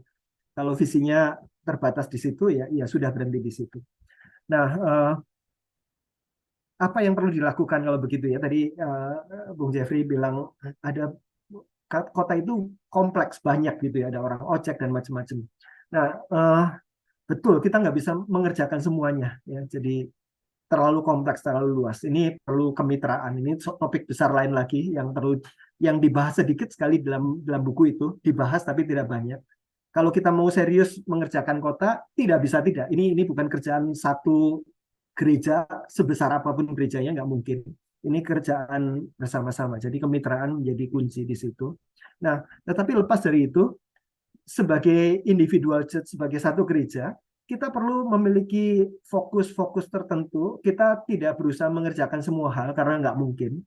Tetapi kita bisa mengadopsi bidang-bidang tertentu yang menjadi fokus kita. Ada banyak resources tentang ini. Salah satu yang bisa saya kutipkan adalah dari Tim Keller. Tim Keller berbicara dalam pertemuan Lawson di South Africa yang sebelum tahun depan, Lawson yang terakhir. Dia adalah salah satu orang yang menjadi resource utama untuk urban mission. Dia mengatakan ada banyak komunitas di kota, tetapi tidak semua komunitas itu strategis kita layani di kota. Dan dia bilang ada 4 kalau yang sangat strategis, yang khas kota. Yang pertama adalah urban youth, karena anak-anak muda datang ke kota. Bagaimana kita menjangkau anak-anak muda ini? Bukan cuma anak-anak muda yang latar belakangnya dari orang-orang Kristen tanpa pertobatan, ya gereja orang-orang KTP, tetapi juga anak-anak muda yang lain berbondong-bondong datang ke kota. Bagaimana kita menjangkau orang-orang urban youth? Kemudian kedua, urban professionals. Para pembuat kebijakan, para pembuat penulis novel, pembuat film, para pengusaha itu ada di kota. Dan kebanyakan mereka merasa bahwa pelayanan mereka ketika mereka menjadi asyar di gereja, bukan ketika sehari-harinya ada dalam pekerjaan mereka yang membawa pengaruh. Jadi inilah Tim Keller bilang kita perlu menolong orang punya integrasi iman dan pekerjaan mereka.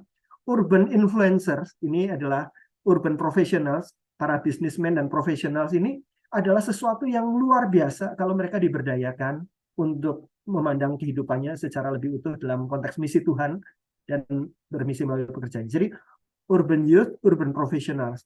Yang ketiga adalah urban poor. Jadi seperti tadi datanya, 1 dari 4 orang yang cari kerja di kota akan berakhir di tempat-tempat kumuh, pemukiman kumuh. Dan kalau kita miskin tapi di desa, kita masih bisa makan ya. Kita masih punya sepetak sawah, kita kita datang ke tetangga aja udah dapat minum teh manis, kemudian dikasih snack dan sebagainya. Tapi kalau kita miskin di kota, kita harus survive di sana. Dan permasalahan kalau kita mau melayani orang miskin, jangan melayani di desa. Kalau hati kita untuk melayani orang-orang poor, mereka ngumpulnya di kota. Jadi kalau kita mau melayani urban poor, kita pergi ke kota. Yang keempat, urban unreached people group. Kalau kita mau menyelesaikan amanat agung di antara semua suku bangsa di dunia, proyeksi ke depannya adalah Tuhan sedang membawa orang-orang dari suku-suku bangsa ini ke kota-kota kita. Bagaimana gereja mulai memikirkan untuk bukan saja menghasilkan orang-orang yang pergi ke tempat-tempat yang jauh, tetapi menyambut orang-orang yang dari berbagai suku terabekan yang sudah datang ke depan pintu rumah kita di kota.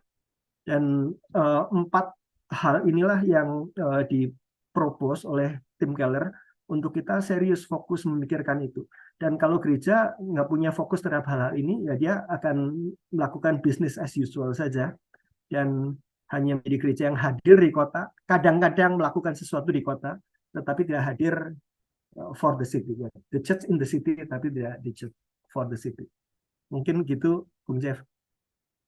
Ya, bagaimana Bung Jeffrey? Apakah sudah merasa terjawabkan dari pertanyaannya atau memang masih ada lagi yang ingin diungkapkan?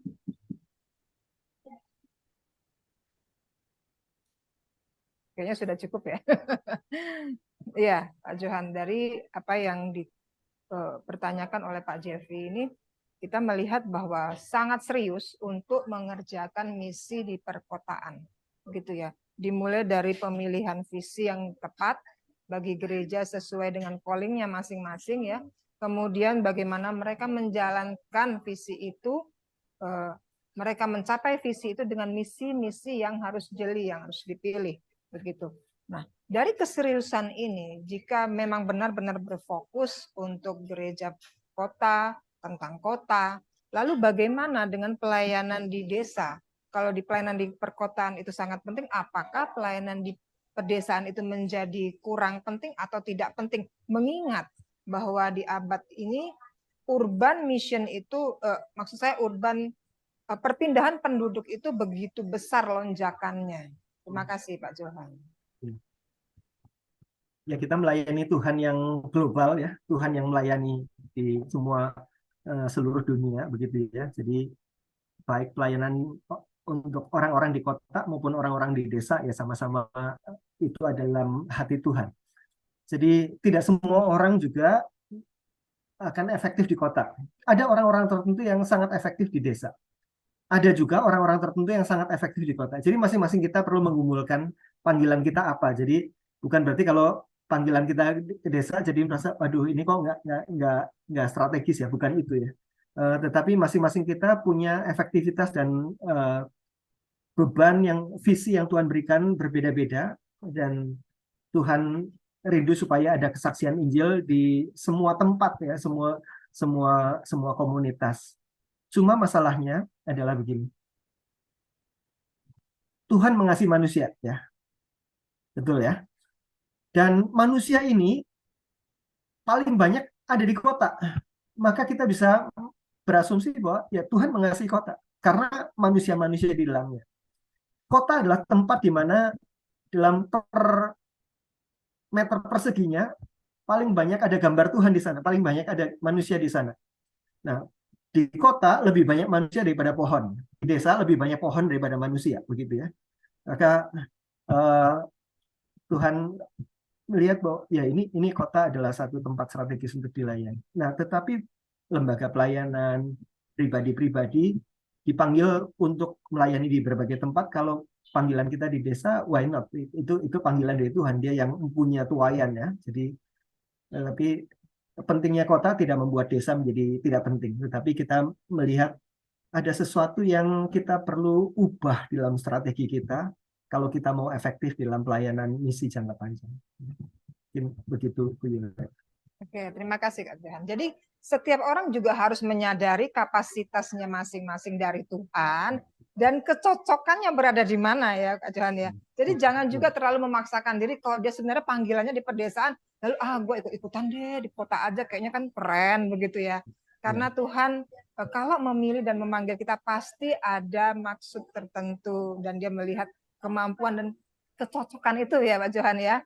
Ya ini sudah ada yang raise hand dari Bapak Sujadi HP. Silakan Pak Sujadi. Saya minta untuk on cam ya Pak agar kami bisa mengenal Bapak. Silakan.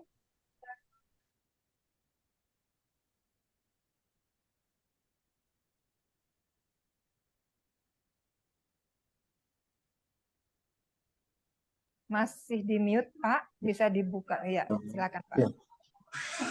Selamat siang, terima kasih kepada Pak Johan atas paparan, pencerahan dan segala yang telah disampaikan kepada kita semua yang sudah mulai memberikan pencerahan bagi kami semua.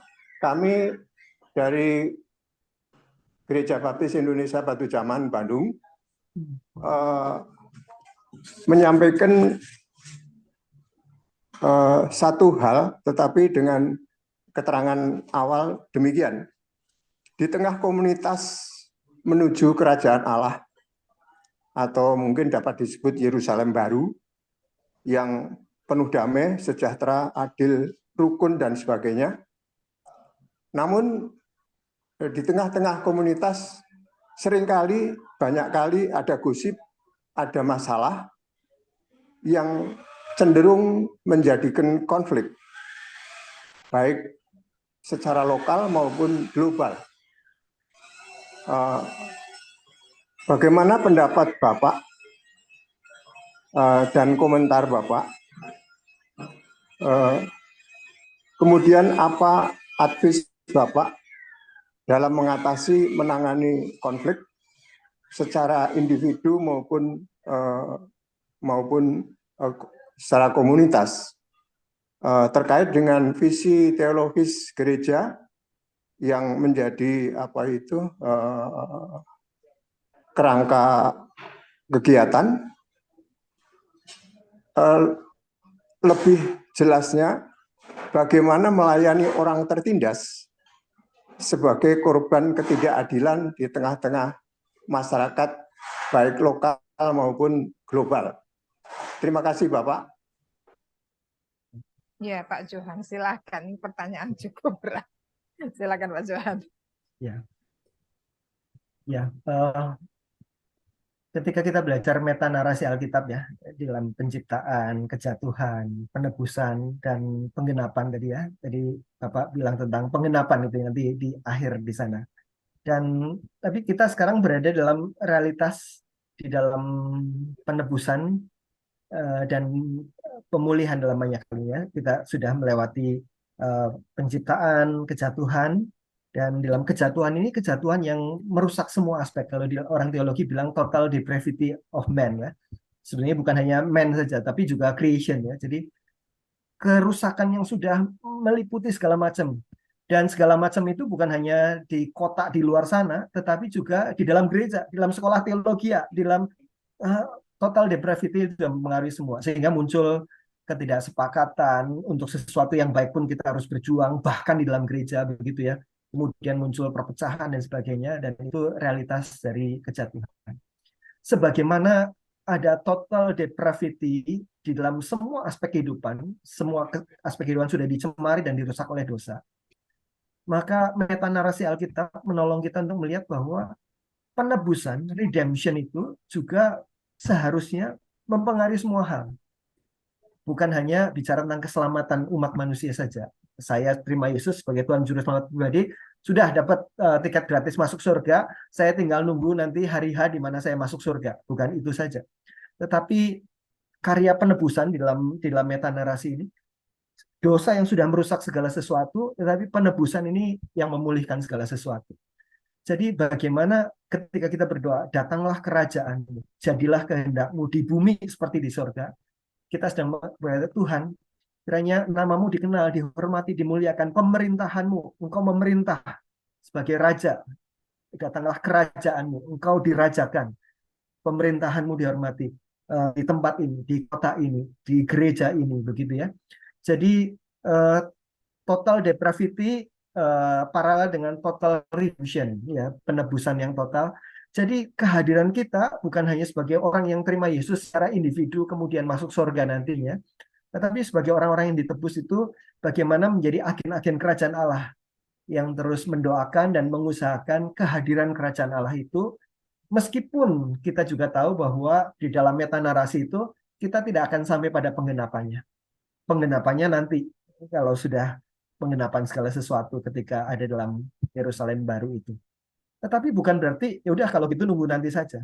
Bagian kita untuk menghadirkan kerajaan Allah yang already come but not yet in completion itu, untuk kita menghadirkan itu. Jadi ketika kita melakukan tindakan menghadirkan kerajaan Allah di tengah-tengah kemiskinan di kota, di tengah-tengah ketidakadilan, penindasan yang sedang terjadi di sana, kita sedang menjadi agen-agen kerajaan Allah di dalam melakukannya. Itu mestinya masuk di dalam theological vision kita. Jadi theological vision kita bukan hanya tentang bagaimana supaya anak-anak punya karakter yang baik dan sebagainya di dalam gereja, tetapi ketika kita melakukan sesuatu di tengah-tengah kota, kita sedang menjadi orang yang sedang mengerjakan hal-hal yang penting dari kehadiran gereja sebagai wakil kerajaan Allah di dunia ini. Nah, tentu saja di dalam gereja sendiri kita perlu sama-sama membicarakan, sama-sama perlu mendiskusikan tentang visi teologis ini. Jadi tidak bisa top down begitu ya, pokoknya begini semua orang harus ngikut nanti. Tetapi perlu secara perlahan mendiskusikan, setuju dan tidak setuju, tidak setujunya di mana, setujunya di mana, sampai kita melihat bersama-sama sehingga itu kokoh nanti. Enggak, kalau misalnya prosesnya tidak dilakukan, biasanya selama yang punya otoritas ini menetapkan itu dilakukan. Begitu dia sudah lewat begitu ya masa kepengurusannya, gereja kembali lagi seperti sebelum-sebelumnya, karena itu hanya visi beberapa orang, bukan menjadi visi bersama. Perlu ada pengajaran, bukan hanya sekedar aktivitas. Salah satu tantangan dari pelayanan kota adalah kita bergerak di level aktivisme, menjadi sosial aktivis.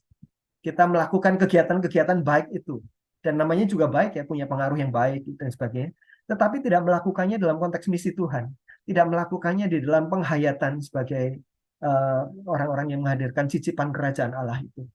Jadi perlu bukan sekedar aktivitas, tetapi perlu ada keyakinan teologis yang didasari oleh pengajaran, dan itu dibicarakan, disepakati, dipikirkan bersama. Itu akan jadi kokoh. Ya. Lebih pelan nggak apa-apa di depan, tetapi itu akan lebih berjangka panjang. Ya ini tergantung gerejanya. Kita ada gereja yang sudah sangat lebih maju di aktivitasnya, tetapi teologinya di belakang. Ada lagi gereja yang teologinya lebih maju tapi nggak bergerak-bergerak, itu juga ada ya begitu ya.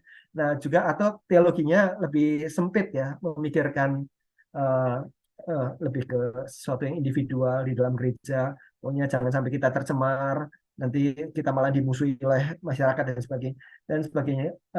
Ada banyak keruwetan di dalamnya, saya tahu. Itu baru bicara satu gereja. Padahal kalau kita bicara kota, bagaimana kita kerjasama antar gereja, itu ruwet lagi, yang lain-lainnya lagi ya. Tapi bukan panggilan yang mudah pelayanan di kota itu. Tetapi kalau Tuhan menempatkan kita di sana dan dunia semakin urban, makanya kita perlu lebih cepat, ancang-ancang lebih cepat siap untuk melakukannya. Iya, terima kasih Pak Johan. Bagaimana Pak Sujadi? Apakah sudah cukup menjawab? Apa masih penasaran begitu? Karena pertanyaan yang kedua memang agak spesifik ya. Bagaimana menangani konflik secara individu dan komunitas terkait visi teologis gereja?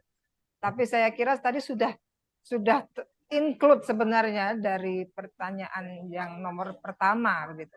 Jadi bagaimana Pak Sujadi? Apakah sudah menjawab semua?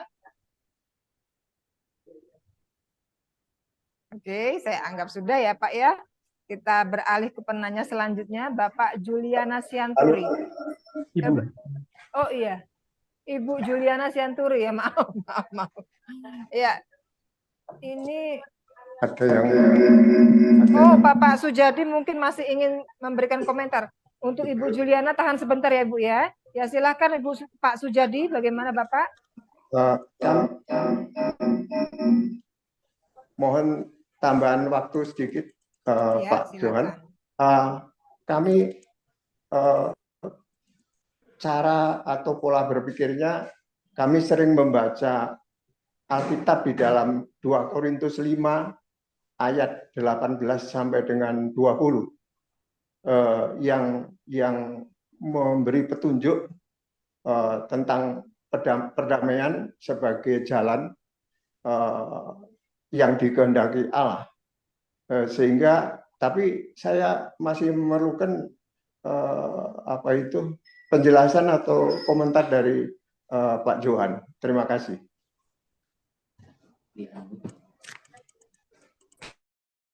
Silakan langsung aja Pak Johan. Ya. 2 Korintus 5 ayat 18 sampai 20 itu bicara tentang kita diberi kepercayaan untuk pelayanan pendamaian, dari berita pendamaian sebagai utusan Kristus untuk orang-orang mengenal Allah, supaya orang-orang itu dibenarkan dalam Allah. Jadi itu adalah tugas penginjilan sebetulnya. Jadi pelayanan pendamaian yang dituliskan dalam Korintus itu, kalau kita lihat konteksnya langsung kelihatan bahwa itu bukan ya sekedar membuat orang jadi damai, terus orang konflik jadi tidak konflik, supaya ada toleransi. Bukan itu. Kalau kita lihat konteksnya, itu pelayanan pendamaian, kita didamaikan dengan Allah. Jadi ada tempatnya untuk pelayanan mendamaikan konflik dan sebagainya. Tetapi kalau kita pakai ayat itu adalah tentang bagaimana kita didamaikan dengan Allah, dari kita yang tadinya seteru menjadi Allah. Jadi itu tugas dari pelayanan penginjilan, which is itulah bagian dari tugas pelayanan kita di tengah-tengah kota. Transformasi masyarakat akan terjadi ketika orang juga diubahkan oleh anugerah Tuhan di dalam Injil. Jadi itu bagian yang integral dari pelayanan kota. Jadi yang disebut pelayanan kota itu meliputi tanggung jawab penginjilan jelas, tapi juga tanggung jawab untuk mewujudkan shalom dan berkat di tengah-tengah masyarakat. Dua hal itu berjalan beriringan. Ya, bagaimana Bapak? Karena memang kita mempunyai kontribusinya tersendiri ya, baik di dalam kota maupun kalau dikerucutkan lagi di dalam gereja. Dan kita sudah berkontribusi juga seperti apa. Mungkin ini yang membuat kita harus berefleksi tentang diri kita sehingga biarlah kita yang mula-mula menjadi pembawa damai itu. Damai kita itu akan ditularkan kepada orang lain. Mungkin seperti itu ya Pak Johan. Kita lanjut ke penanya yang lain, Ibu Juliana Sianturi, karena sudah ada yang mengantri, yaitu Bapak Chandra Dewantos. Ya, kita mulai dulu dari Ibu Juliana Sianturi. Silakan Ibu. Terima kasih. Nama saya Juliana, saya dari Bandung, tapi saya tinggal di Malang saat ini. Saya pernah ikut kelasnya Pak Johan ini ya. Ini sangat menolong dengan pemuritan, dan saya khusus di bidang pendidikan. Saya mau tanya, ada satu pertanyaan saja, karena saya mengalami dan mengamati ada banyak sekali gereja yang tidak melakukan pemuritan ya. Jadi pada akhirnya banyak generasi yang hilang. Walaupun awalnya ini mengasihi Allah, tapi pada akhirnya ketika mulai dewasa mereka lari dari Allah. Jadi pilihan hidup yang dengan kesibukan, dengan banyak sekali pilihan, dan akhirnya mereka pergi dari Allah. Nah, pertanyaan saya adalah, bagaimana praktek pemuritan dapat diterapkan dalam hal ini, khususnya di gereja atau di sekolah? Karena saya belajar bahwa di sekolah punya dampak yang cukup besar ya, karena jam yang cukup panjang dengan anak-anak di sekolah. Jadi itu pertanyaan saya, bagaimana praktek pemuritan dapat diterapkan dalam hal ini, khususnya di gereja atau di sekolah? Terima kasih, Pak. Terima kasih, Bu Juliana. Nah, itu diskusinya bisa satu mata kuliah itu. Ya, tetapi saya sangat beresonansi dengan apa yang menggelisahkan Bu Juliana ya. Jadi saya juga punya anak, kemudian saya mikir anak saya kalau nanti pergi ke kota ini begitu ya untuk melanjutkan studinya, kira-kira setelah lepas dari orang tua dia di sana, dia akan bertumbuh nggak ya? Jangan-jangan dia nanti jadi anak yang sukses, nilainya bagus, pekerjaannya bagus, tapi hidupnya itu nggak ada kena mengenanya dengan kerajaan Allah gitu ya. Kalau tidak dimuridkan di sana, kalau cuma sekedar menjadi church goer, menjadi ya kalau hari Minggu ke gereja begitu ya. Nanti kalau besar punya anak, menyekolahkan anaknya ke sekolah Minggu, tetapi hanya itu, hidupnya tidak ada kena mengenanya dengan kerajaan Allah dan apa yang menjadi kerinduan Allah untuk dikerjakan di tengah-tengah dunia. Saya pikir itu kerinduan yang, saya pikir itu kegelisahan yang perlu kita pikirkan. Jadi ketika kita memikirkan anak-anak ini mau sekolah di SMA di kota atau mau kuliah di kota, bukan cuma yang kita pusingin nih, bukan cuma ini sekolahnya bagus apa enggak begitu ya, tapi di sana ada pemuritan enggak yang bisa menolong anak ini bertumbuh. Dan kadang-kadang ketar-ketir gitu ya ketika mikirin itu, kira-kira nanti di sana bertumbuh apa enggak atau malah jadi berantakan. Jadi kebutuhan pemuritan di sekolah-sekolah, di kampus-kampus, di gereja-gereja di kota itu luar biasa karena kita akan kedatangan orang dari berbagai tempat. Orang-orang Kristen yang belum terima Yesus datang ke gereja kita. Orang-orang dari berbagai tempat akan datang ke situ. Kalau kita tidak siap untuk memberitakan Injil dan sesudah itu memuridkan mereka, maka kita kehilangan begitu banyak kesempatan. Jadi itu menjadi pelayanan yang penting dan strategis, dan pelayanannya harus dipikirkan dengan sangat serius bagi gereja-gereja, sekolah-sekolah yang ada di kota yang terus-menerus dari tahun ke tahun kedatangan banyak orang. Dan ada satu seminar yang lain tentang bagaimana kita melakukan pemuritan dalam konteks urban yang Bapak Ibu juga bisa akses nanti di YouTube channelnya STT Bandung. Di situ ada satu tentang itu, penjelasannya lebih panjang tentang apa yang harus jadi prioritas di sana. Tetapi itu satu hal yang besar. Dan nyambung lagi tadi Bu Juliana bilang ya, ada banyak orang tidak terlibat dalam pelayanan kota. Dan saya mau menambahkan bahwa bahkan orang-orang dimuridkan pun banyak yang tidak terlibat dalam pelayanan kota. Kenapa? Karena banyak kurikulum pemuritannya itu berhenti pada pertumbuhan pribadi. Bagaimana saya saat teduh, baca Alkitab, which is sangat baik gitu ya. Kita macam-macam. Tetapi tidak dibawa untuk menolong tidak ditolong untuk melihat seluruh umat membawa seluruh Injil ke seluruh dunia, itu nggak dapat tuh. Melihat hidupnya dalam konteks visi Tuhan bagi dunia, sampai ke suku-suku terabekan dan seluruh bidang Injil ya, seluruh umat membawa seluruh Injil. Seluruh Injil bicara tentang juga tentang belas kasihan, keadilan sosial, berita Injil di seluruh dunia, bukan hanya di antara orang-orang yang sudah percaya, tetapi bahkan sampai ke suku-suku terabekan yang datang ke kota.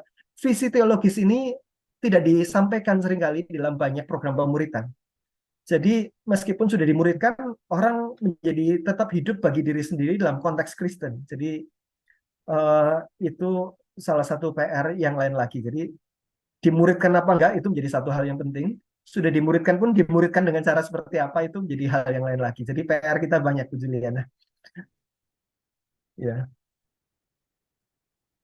Iya, bagaimana Ibu Juliana? Apakah sudah puas dengan jawaban dari Pak Johan? Ya, memang soal pemuritan itu kita harus berpikir bagaimana bisa memultiplikasinya ya Pak Johannya, multiplikasi pengerja. Dimulai dari murid yang dimenangkan, yang kemudian dia bisa memuridkan lagi, menjangkau jiwa-jiwa. Bagaimana Ibu Juliana? Apakah masih ada hal yang ingin diutarakan? Kalau tidak, kita beralih ke penanya selanjutnya, yaitu Bapak Chandra Dewanto. Silakan Pak Chandra. Ya, selamat siang semuanya. Selamat siang Pak Chandra. Terima kasih untuk kesempatannya. Salam Pak Johan. Salam Pak. Ya, Pak, menarik. Saya lihat tadi data yang disampaikan bahwa kebanyakan pelayanan Rasul Paulus itu di kota. Dan penjelasan-penjelasan yang diambil dari kutipan-kutipan buku itu cukup menarik.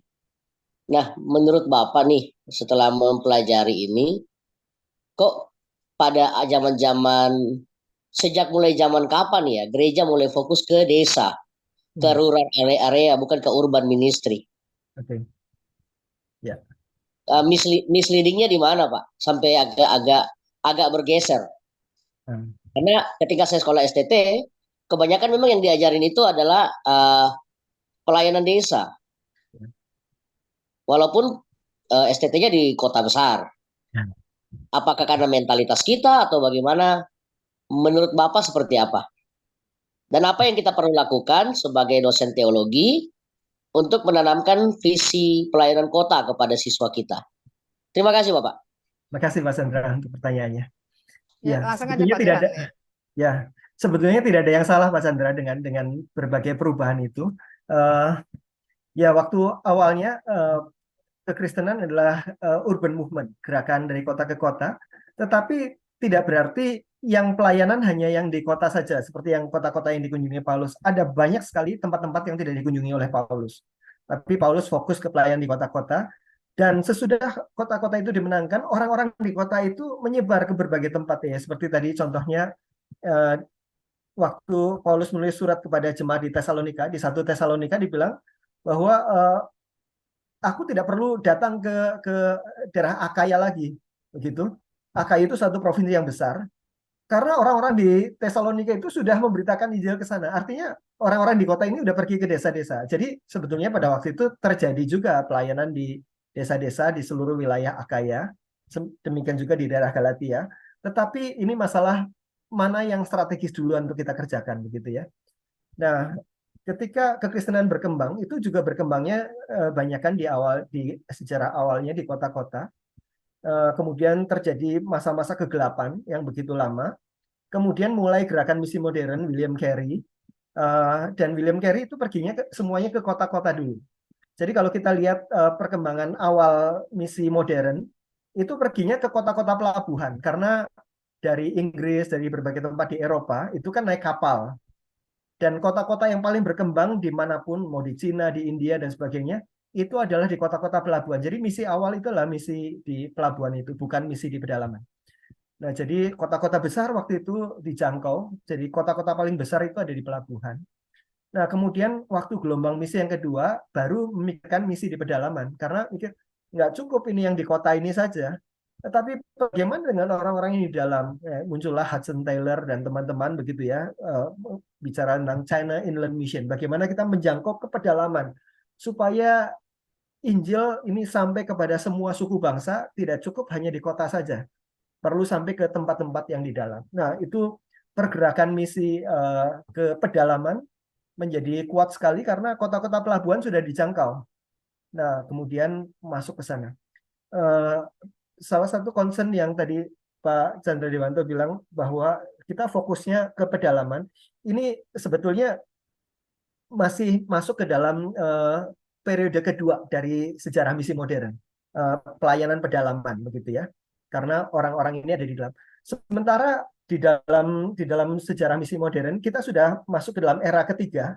Era ketiga sudah tidak lagi mikirin geografis, mau di pedalaman atau di pesisir dan sebagainya, tetapi mikirannya adalah suku-suku terabekan. Suku-suku terabekan itu ada di dalam, ada di pesisir, ada di kota besar, di mana-mana gitu ya. Jadi penyelesaiannya bukan lagi berbicara masalah mau pelayanan di kota atau di desa, tapi suku terabekan. Nah, suku terabekan, suku Bali juga suku terabekan, suku Betawi di Jakarta metropolitan juga suku terabekan begitu ya. Jadi adalah suku-suku terabekan itu yang fokusnya. Dan ketika kita bicara suku terabekan sebenarnya udah tidak lagi bicara desa atau kota karena semuanya ada orang-orang itu. Nah, cuma sekarang di dalam perkembangan demografis yang ke depan, dulu suku-suku terabekan memang masih banyak tinggal di tempat-tempatnya masing-masing, which is banyak sekali yang ada di desa-desa. Jumlah desa-desanya banyak, jumlah orang-orang di desa banyak, sehingga tidak salah, bahkan betul sekali kalau fokus pelayanannya ke desa. Karena kebanyakan orang ada di sana. Kebanyakan suku terabekan ada di desa itu.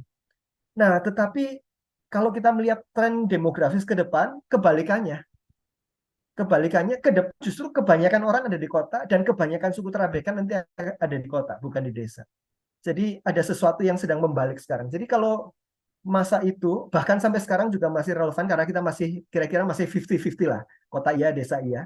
Tetapi nanti shift-nya ke sana, shift-nya ke kota. Jadi sekarang ini waktunya untuk ancang-ancang dan siap-siap gitulah kira-kira untuk strategi misinya adalah urban mission tanpa mengabaikan pedesaan. Jadi tidak salah yang dulu dan memang itu karena 50-50-nya kan baru sekarang ya. Kalau di Indonesia kira-kira baru 2010 begitu. Jadi tetapi shift ini nanti siap atau tidak siap akan terjadi. Jadi lebih baik siap daripada tidak siap. Mungkin gitu Pak Chandra. Ya, bagaimana Bapak Chandra? Apakah sudah menjawab? Karena memang sebenarnya perkotaan dan pedesaan di Alkitab pun mencatatnya. Tetapi ada gelombang-gelombang penginjilan yang lebih besar, ada di mana itu yang membuat pembahasan kita menjadi, oh gelombang ini di kota, oh gelombang ini di desa, begitu. Tapi sebenarnya sejak awal itu sudah menjangkau perkotaan maupun pedesaan. Tetapi sekali lagi seperti Pak Johan katakan, kenapa buku ini pun bisa lahir? Karena tren yang paling besar sekarang adalah urban ke perpindahan penduduk ke kota, di mana unreached people group pasti akan sangat banyak di situ begitu. Ya. Ya, terima kasih Bu. Saya sedikit tanggapan. Secara tren misi memang sudah mulai berubah ke UPG, dan memang UPG kita harus akui tidak hanya di desa tapi di kota. How to prepare? Bagaimana untuk menyiapkan? Apa yang harus kita lakukan? Pertanyaan kedua tadi saya. Apa yang harus kita lakukan sekarang untuk mempersiapkan generasi kita untuk melayani kota? Terima kasih, Pak. Ya, silakan Pak Johan. Singkat, padat, jelas. Karena waktunya sudah mepet. Silakan, Pak. Ya, kalau yang dulu karena resources ada di kota, sementara yang mau dijangkau ada di desa, maka kita menyiapkan orang menjadi goer, menjadi orang yang pergi masuk ke dalam suku-suku terabekan itu.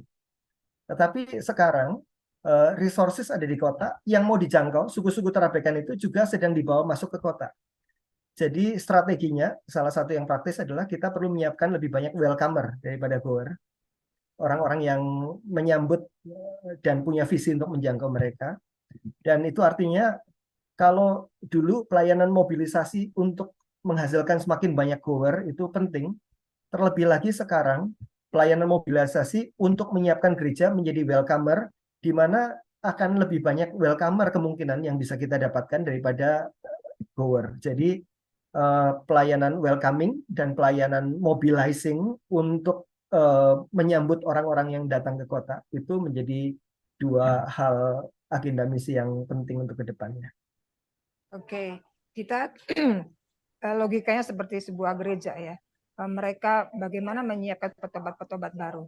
Mereka siap maksud saya dengan petobat-petobat baru. Tentu pengerja yang ada di dalamnya itu harus siap terlebih dahulu.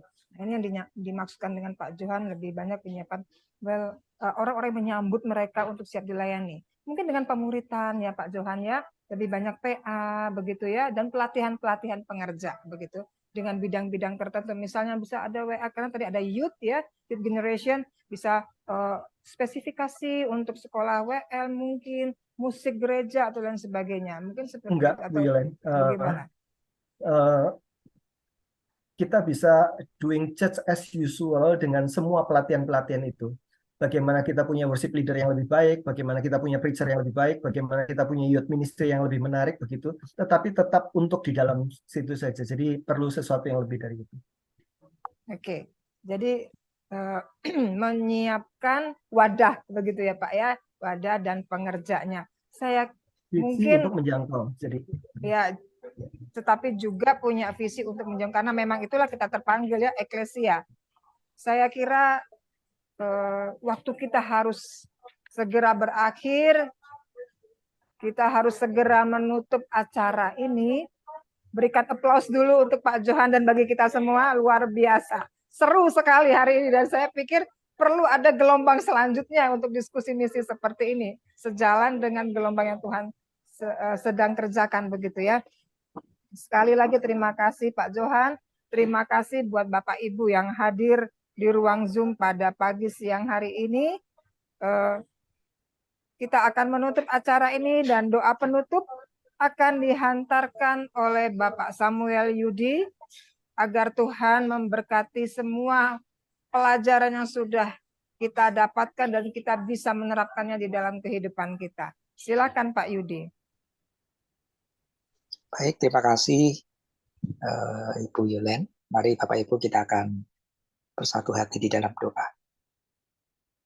Bapa di dalam surga, di dalam nama Tuhan Yesus, sungguh saat ini kami sangat mengucap syukur kepada Tuhan karena turut campur tangan-Mu Tuhan, penyertaan-Mu yang sungguh indah Tuhan di dalam acara pagi hingga siang hari ini Tuhan, bagaimana kami boleh belajar sesuatu hal, belajar tentang isi hati Tuhan, belajar tentang mata Tuhan yang sedang tertuju kepada kota-kota, dan secara khusus kota di mana kami tinggal ya Tuhan.